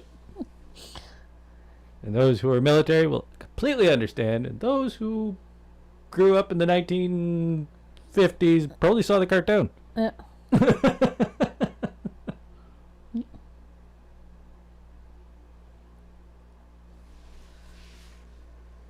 Private Snafu.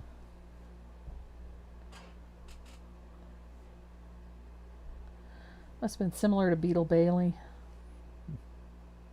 Systems normal? Nah, not quite. Situation normal, yeah. Systems normal. Yeah. Depending on the branch of the military, I guess.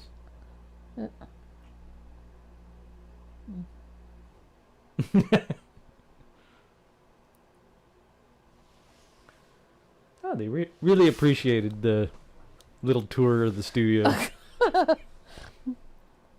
It's a shambles right now, but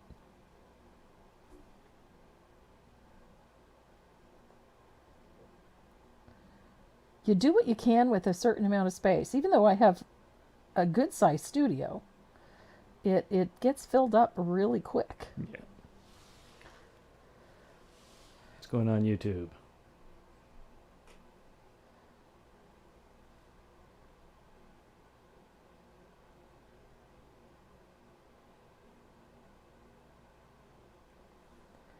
Okay. I have one of those letters that's getting bigger every time I touch it here. It happens. It happens. There we go. I hated doing lettering. I love doing lettering. There we go. Okay, I fixed. It wasn't behaving the way I wanted it to. So you can see that this brush, when you tap it out on your palette, forms chisel edge, so a squared off edge. So it's easy to put it on its chisel edge and then press down, and that number 2 will fill up to 1/4 of an inch.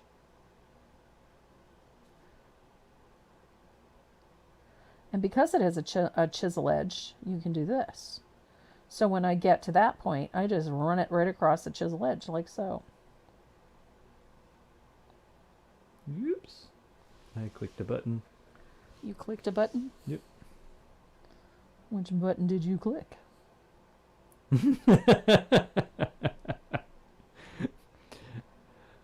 Patty says, "Oh my God, if that's in shambles, I have a disaster." Oh, I like things organized so that I don't have.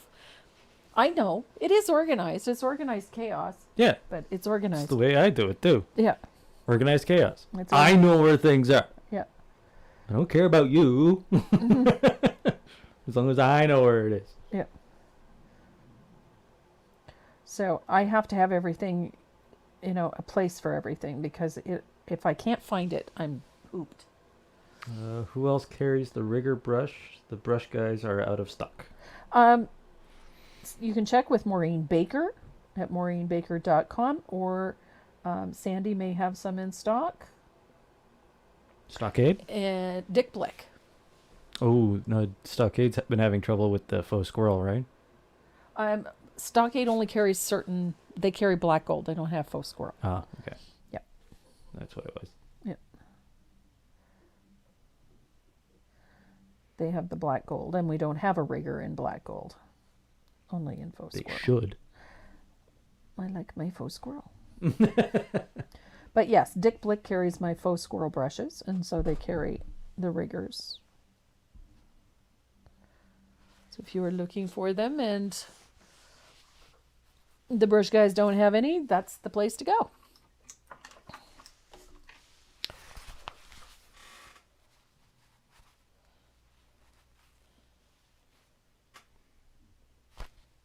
looking for? I was looking for something. What am I looking for? There. Right.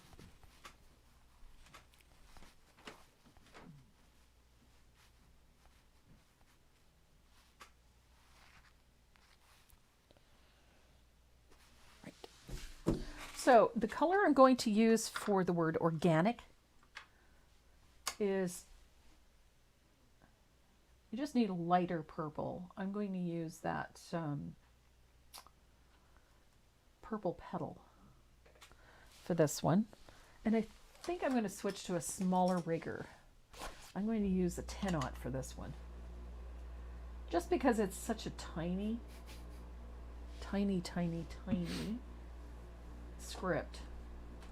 So I'm going to use this. I love this color, purple petal. It's very pretty.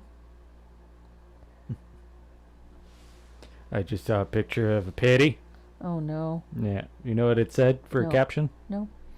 It said, I don't have a bad attitude. You have- just can't handle my awesomeness. Oh.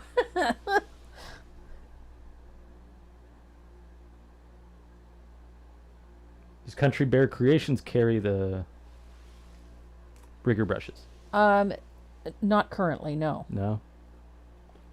Dang. Oof.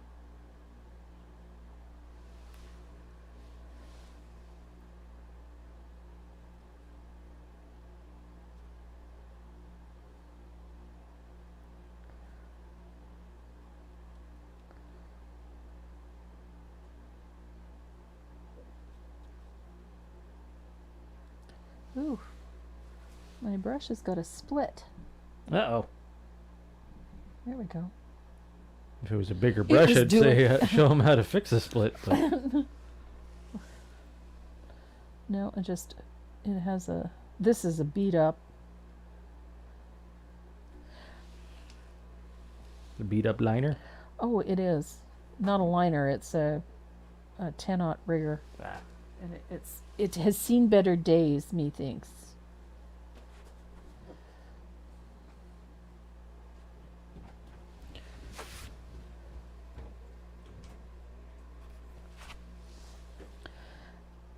Now, the thing to remember when you're doing this kind of thing is that your lettering is not going to look perfect until you get all of those graphite lines and everything erased and cleaned up.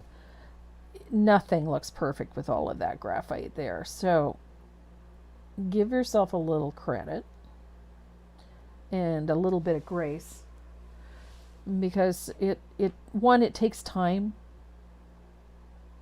to get comfortable using a brush for doing lettering.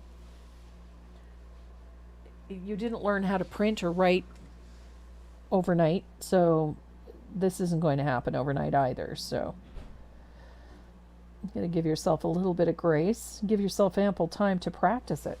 It does take a little bit of practice to get this, to get comfortable with the stroke, to get comfortable with how the brush responds, and to the mechanics of doing this. So it does take a little bit of time.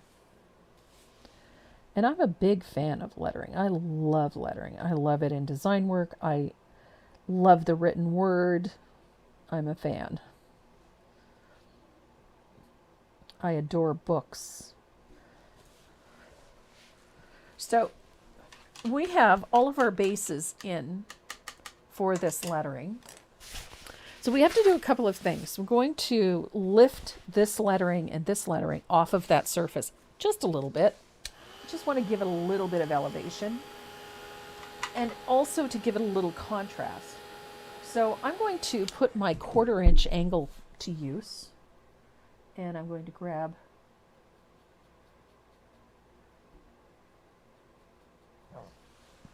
a little bit of asphaltum, and I'm going to put a little float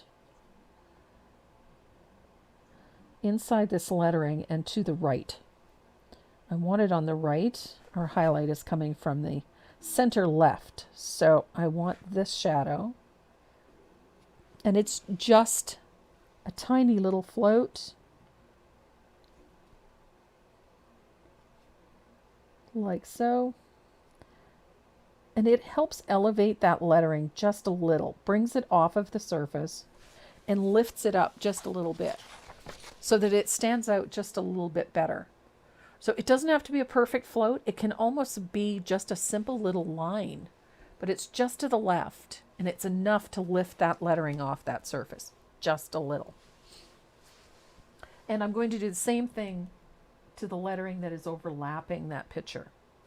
So with that little angle, going to put that little float in just to lift these letters off of that surface, like so.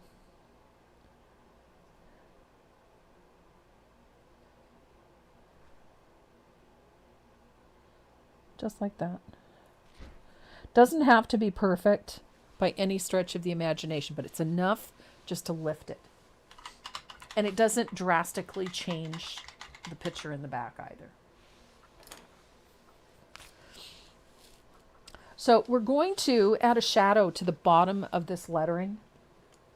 I'm a big fan. I love to see a shadow at the bottom. I also like to see it at the top, depending on what I'm doing. In this particular case, I wanted to keep the top of the lettering a little bit light. And so I'm using Diox Purple to shade the bottom of each of those letters, like so. And you're going to walk that shadow about halfway up the letter. Now, because I'm working on a dark blue background, the Diox kind of disappears into it. So you can, if you go over the background, it's okay. But when you're on that white background, you're going to need to take a little more care. When you're on that picture, I should say.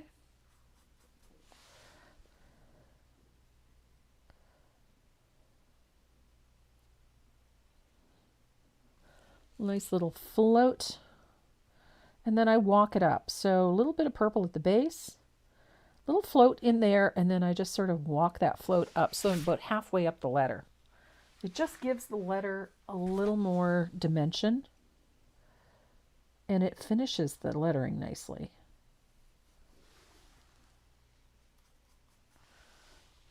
I think they're talking about the insurance scam squirrel. The what?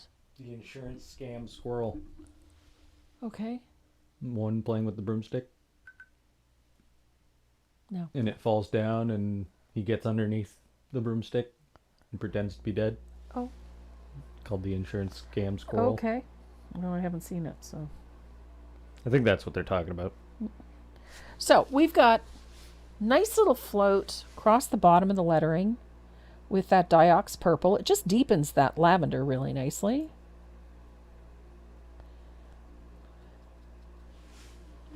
Just keeps the lettering looking a little more interesting. And then I'm going to rinse out this brush and we're going to add a little bit of a highlight to the top with a little of that purple petal. Now, it's not full strength because we don't want this lettering to be drastically changed, but I want a little bit of highlight at the top of the lettering, just a little.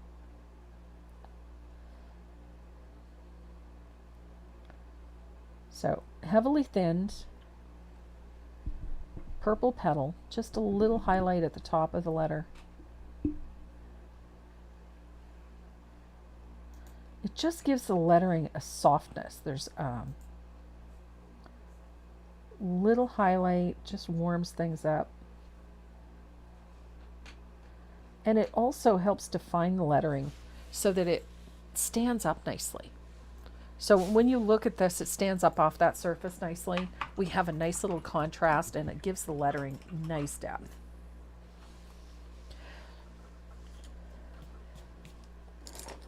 Now, this lettering here, you don't really have to do a lot to. We're just going to leave that alone because it's very fine. Putting shadows and whatnot in is going to be difficult. I am going to use my gel pen around it a little bit towards the end, but we don't need to do a whole lot to that, but we have this to contend with. I'm going to grab my ultra fine sanding disc. If I can find it. There it is. This one is very, very fine. It's a wet, dry sanding sponge. And so I'm going to distress my lettering carefully. I'm just going to focus on each individual letter and try to avoid the lavender if at all possible. Just distress, but I'm distressing vertically. Just like I sanded everything, I'm distressing this lettering the same way. There's a reason for that. It's because I've already gone in that pattern, and so if I gouge or cut into the surface underneath, it falls into that pattern and it looks like it's supposed to be that way. So vertically, there we go. And I'm going to grab my piece of shop towel and a little bit of water, and I'm going to wipe my lettering like so. Look at that. So now I have, the lettering looks a little worn. I'm going to take my 3/8 angle and a little bit of asphaltum. Going to thin it out a little bit because I don't want it full strength. And I'm going to put a nice little float at the bottom of each letter. Just a little one. And it's going to come about halfway up the letter, just like we did with the other lettering. And the great part about this, you don't have to be too neat and tidy about it. We want this lettering to have that sort of distressed look to it, so.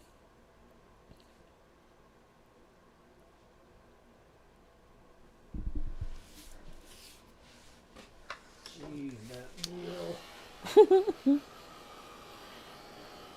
So we only have a couple of things left to do, and one of them is to paint these bumblebees. Now, something I did with the farmhouse honey piece, I have the other one.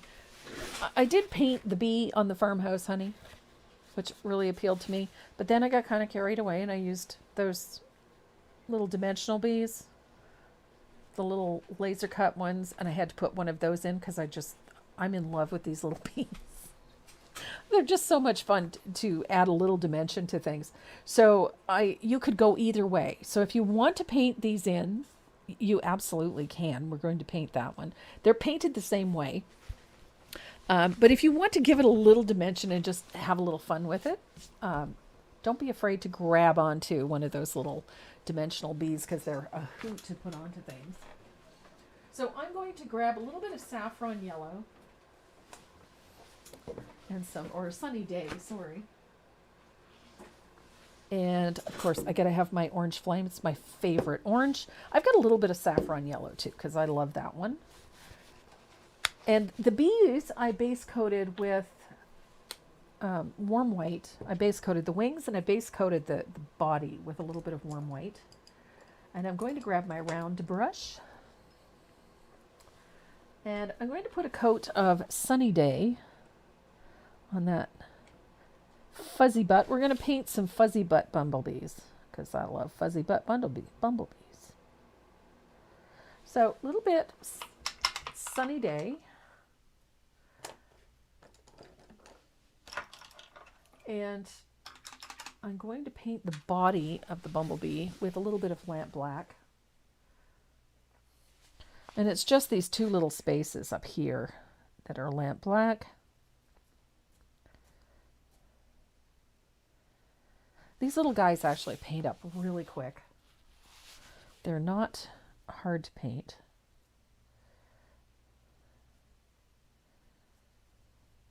And they are super fun.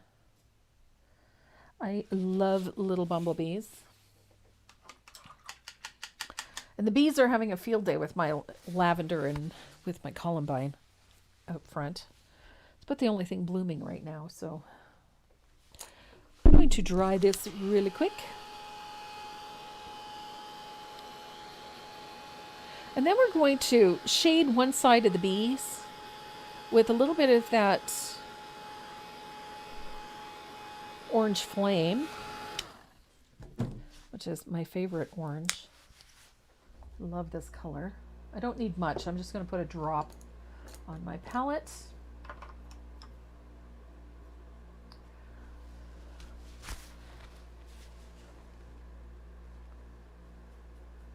And we're going to put a little shadow on one side of our bumblebees, just like so. Love it, just gives them a nice little glow. Right there. And we're going to dry that real quick.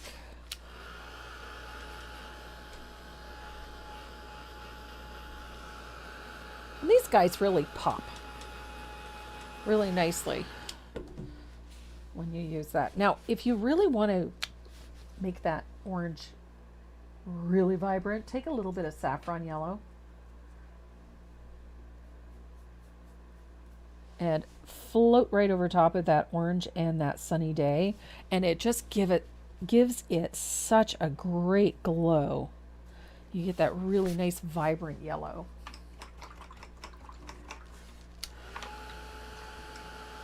And then we're going to grab our liner. I'm using my 10-aught and a little bit of thinned lamp black.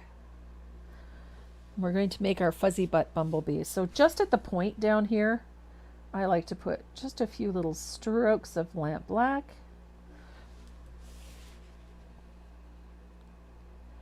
You don't want it solid. I think solid is too boring. So just make them look fuzzy butt. And then a middle stripe across here is just a series of little lines. And you can overlap them like so.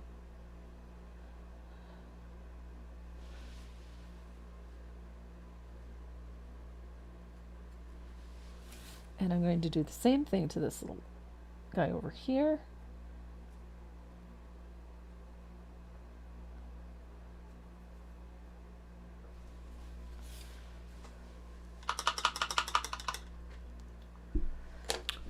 Wow. Wow, what? I just went through the whole list of names to get rid of all the doubles. Okay.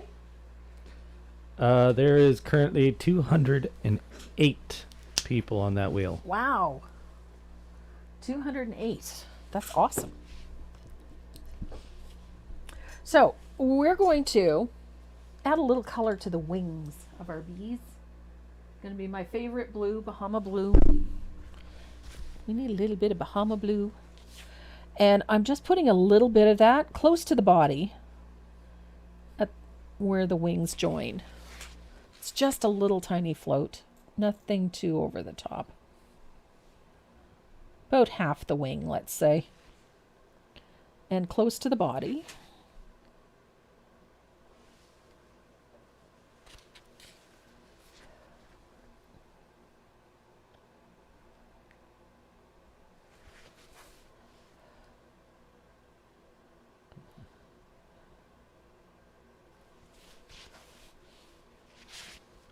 Hope my name made it in there. It did. It made it in there twice. So I had to get rid of one of them. So I'm going to dry this real quick, and then we're going to start highlighting our bee.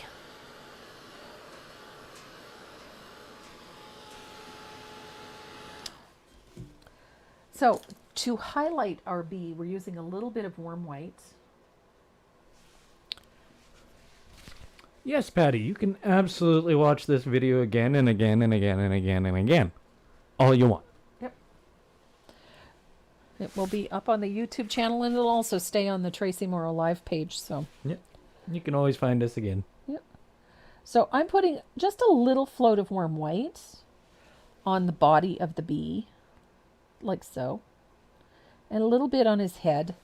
It's a pretty simple little float, and it's heavily thinned, so it's not a strong highlight. And then I'm going to take that same warm white, and we're going to put little highlights on the body. See where the lightest value of the yellow is on the right side? I'm just going to put a few strokes of warm white right through the black onto the yellow. And they're just fine, thin lines of white. So we'll get a nice little highlight. And then you're going to come up here onto the body and a little stroke of warm white on the top of the head and on the top of that little segment in the middle. So here and here. And we have to give him little feet. So just a couple of little dots for the feet. They're normally black, but all you would really see is the highlight on this dark background. So a couple of little dots for feet. And then our last step to do with these little bees is to break out our gel pen, because we get to do some fun little detailing with our gel pen.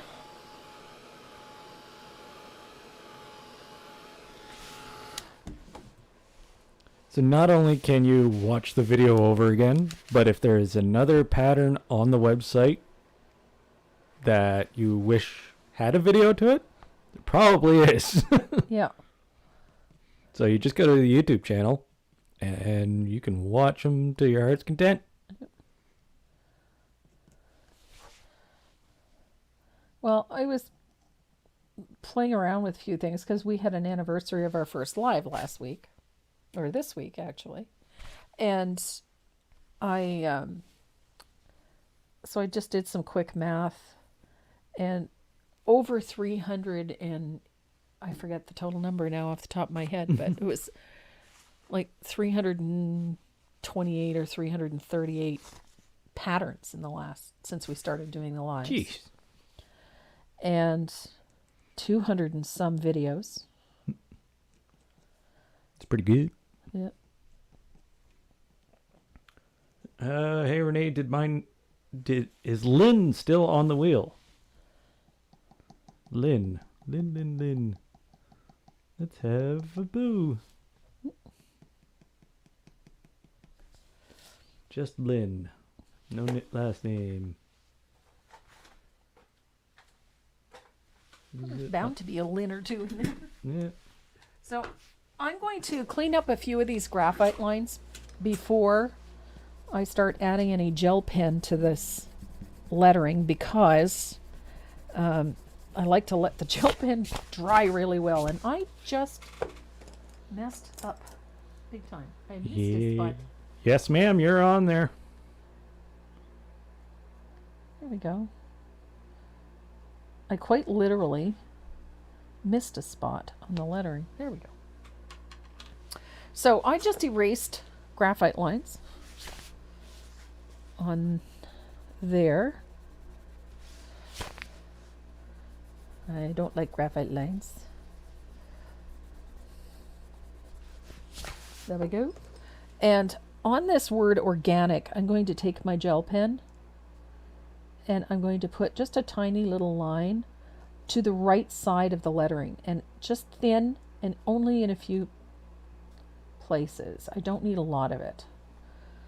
I don't want this to be a harsh outline, but it's just enough to lift this up a little higher. It just needed a bit more contrast. That's all. So that's one of the reasons I love this pen, is because it's so fine. So I used it to add a little detail to the wings of my bumblebees, my little scribbly outlines. I used it to add a fine black line on my lettering down here, just to give it a little more dimension. And we have one last thing to do to this. I need my fugly brush. So I'm going to thin out a little bit of warm white for the first one, and then the second one is going to be a little bit of asphaltum. So I'm going to spatter this liberally. I like white spatter with some nice spata. Oh. What's the secret to the gel pens? Mine always skips. I find that mine skips if I don't clean the tip once in a while. And all I have to do is just take a little damp cloth like so. If I find it skips, and I just wipe the tip. Because they do pick up gunk, especially when you're working on painted pieces. But in general, I don't find mine skips that badly, but as long as I remember to wipe it, I'm fine. So I've got a little bit of white spatter on there.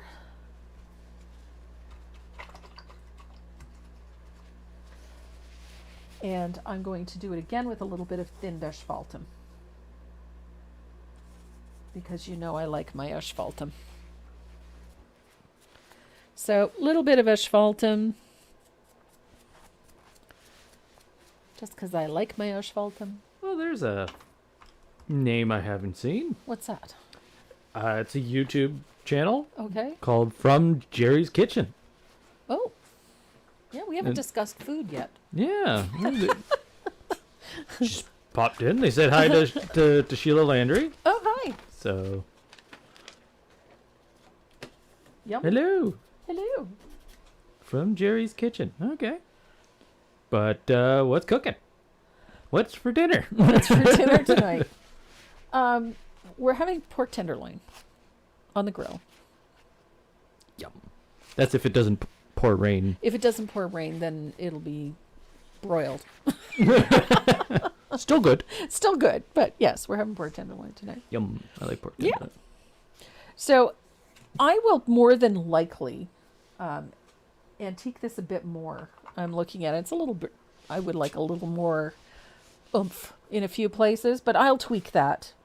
I really enjoy this piece. I had fun designing it, and then I had a lot more fun when I got working with it. So you can do a few things with the edges. Because I framed mine, I didn't really do it in my piece, but you can go around the outside edge with a brush. Might as well do it. Since we're here and we have time. I'm using a little bit of cobblestone to do this. I like this chip paint thing. It's a nice way to finish off things. So you just load up a little bit of, in this case, I'm using cobblestone, onto a round brush, and then you just roll it along the edge so that you get an irregular pattern.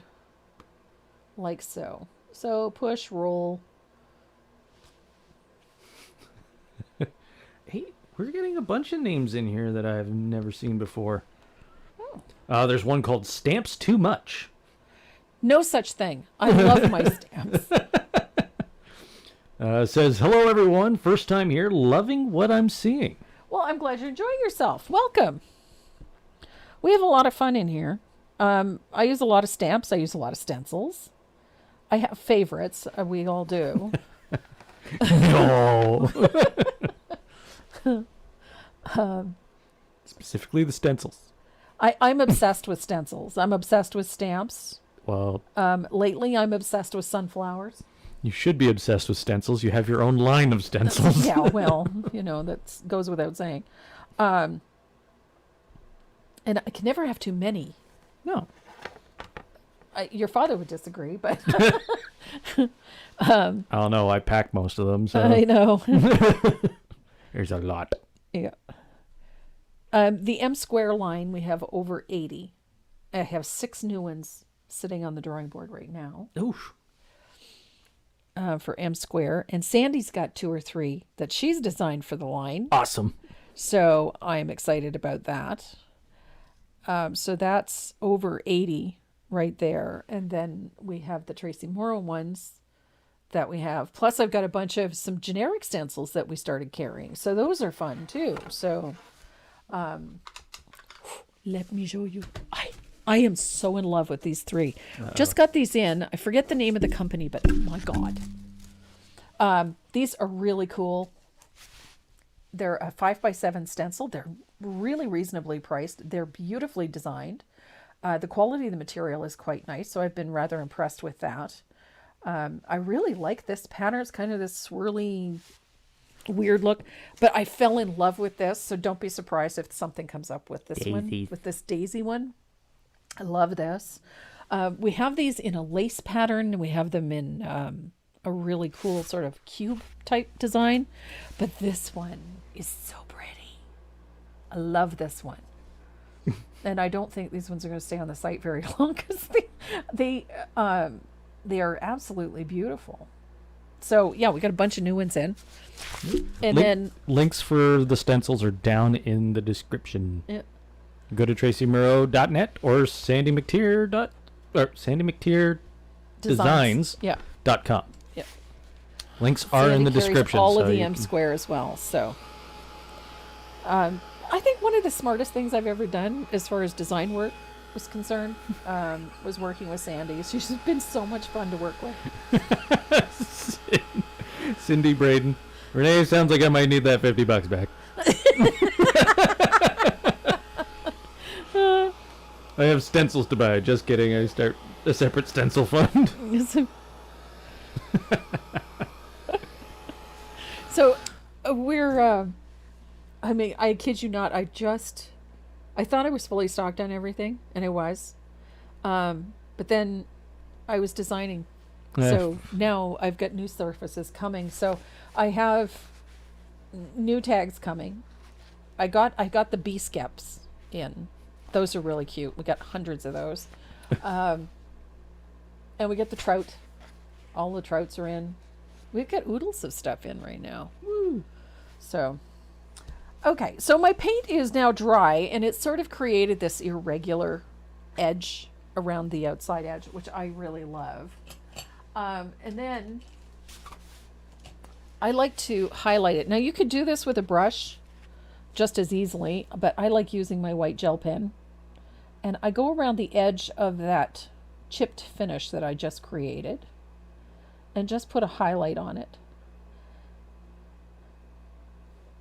And I usually use my Uniball white gels, but there isn't one in my pen dish right now.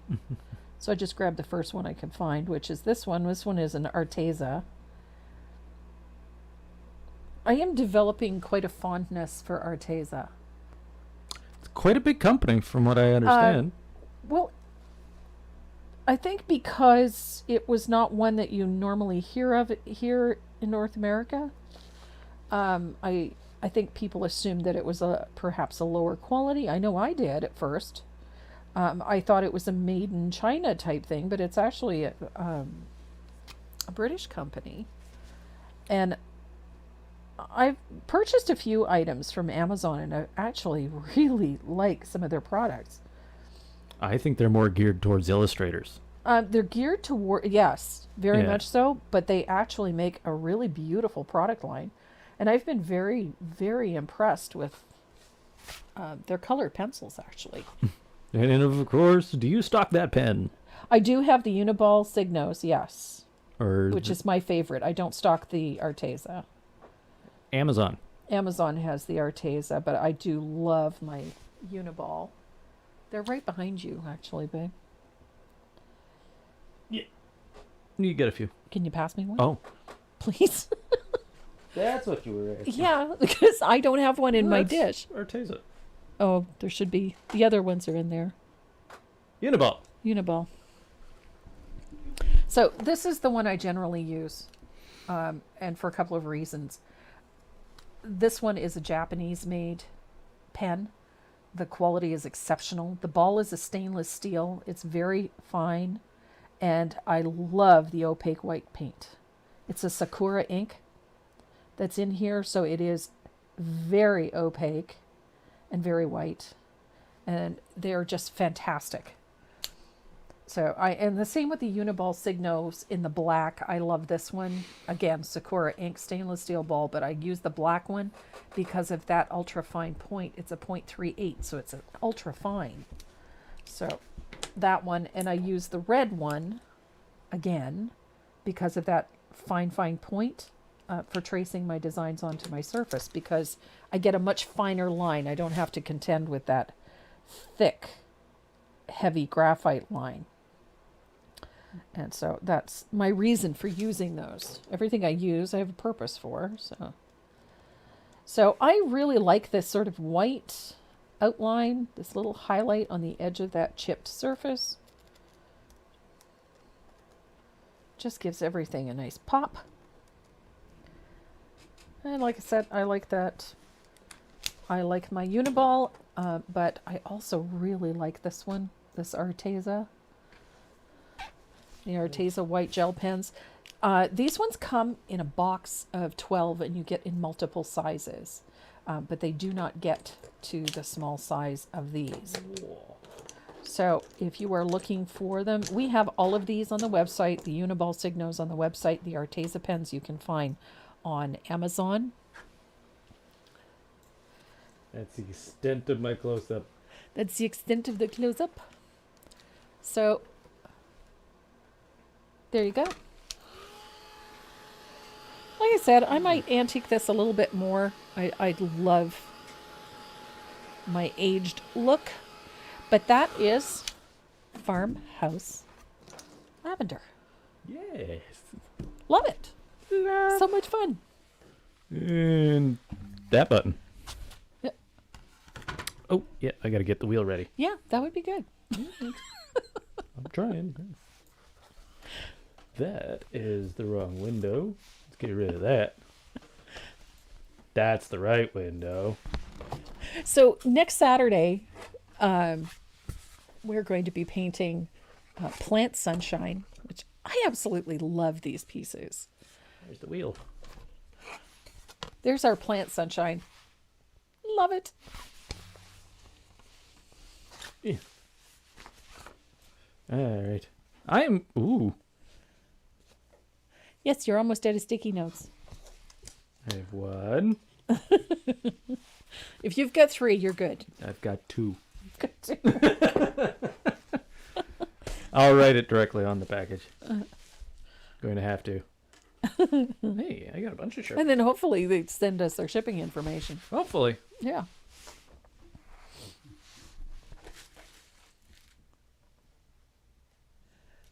That's from the Tracy Moral Live group. Ah. Yeah. Who's the winner of that one? Peggy Davy? Peggy Davy. Peggy Davy. Yep. I haven't seen her name today. Usually I see it pop up in the chat, but I didn't see it today. Good heavens. All right, let's Look at spin. stuff and things everywhere. What are they winning? They have an art stuff bag. We've put a few goodies in there for them. But there's also one of the Dynasty quills is in there. The water lily quills. Oh, the new water lily. Nice. All right. Yes. First Very- spin.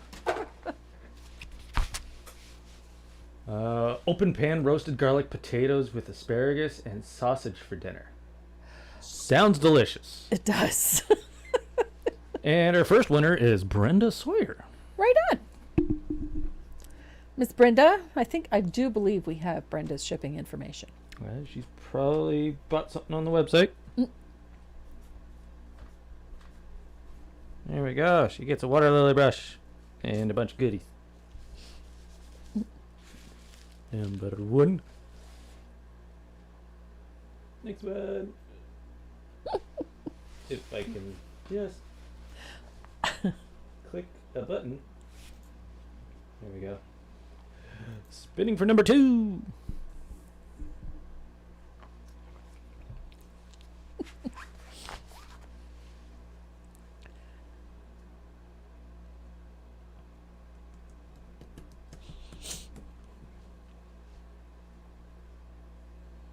Oh, there we go.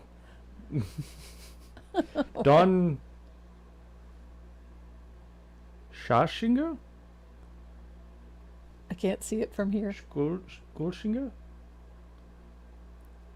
Oh, that's a good German name. Yeah. Schaschinger. Schaschinger. Yep.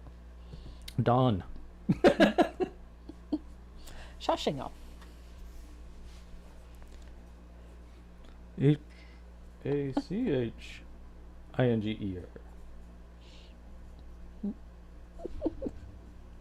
Cool.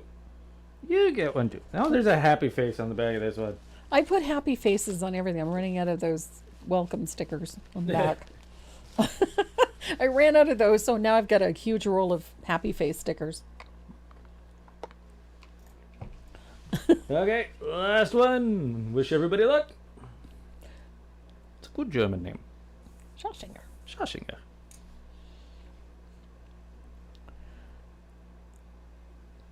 Kathy Jesse. Right on.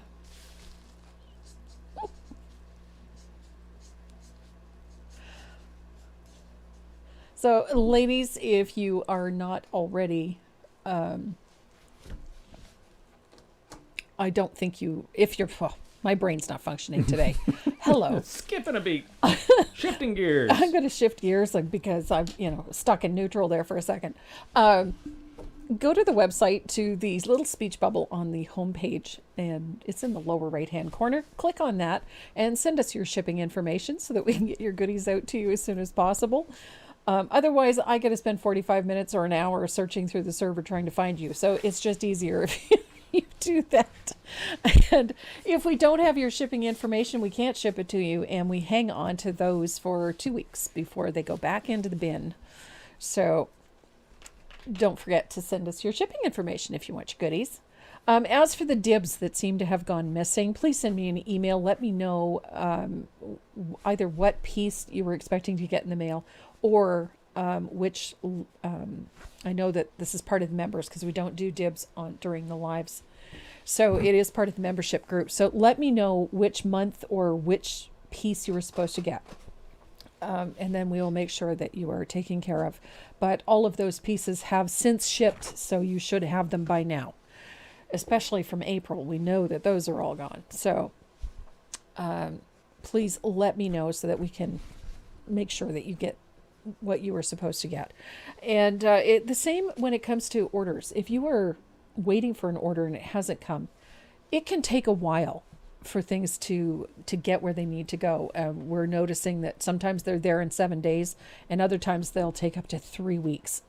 It all depends, because I'm baffled as to how things can take so long for to get places. How stuff from Ontario can be here in a week, Yeah. and something makes it to Louisiana in 3 days. Yeah, I just don't get it. It's So weird. But we do not sit on orders. If they are delayed, we'll put a note in the confirmation. Lately, the only thing that is slowing us down is not the items. We've got tons of inventory. That's not what's holding us up. What holds us up is our inability to get shipping materials. We've been really having a hard time getting that. So I've been sending out orders about every 6 days to order envelopes, boxes, packaging, etc. And we do get stuff every week, but we generally get less than half of what we ordered. So we're trying to stay on top of it as much as we possibly can, but we're just having such a hard time getting materials. So that's usually what is holding us up.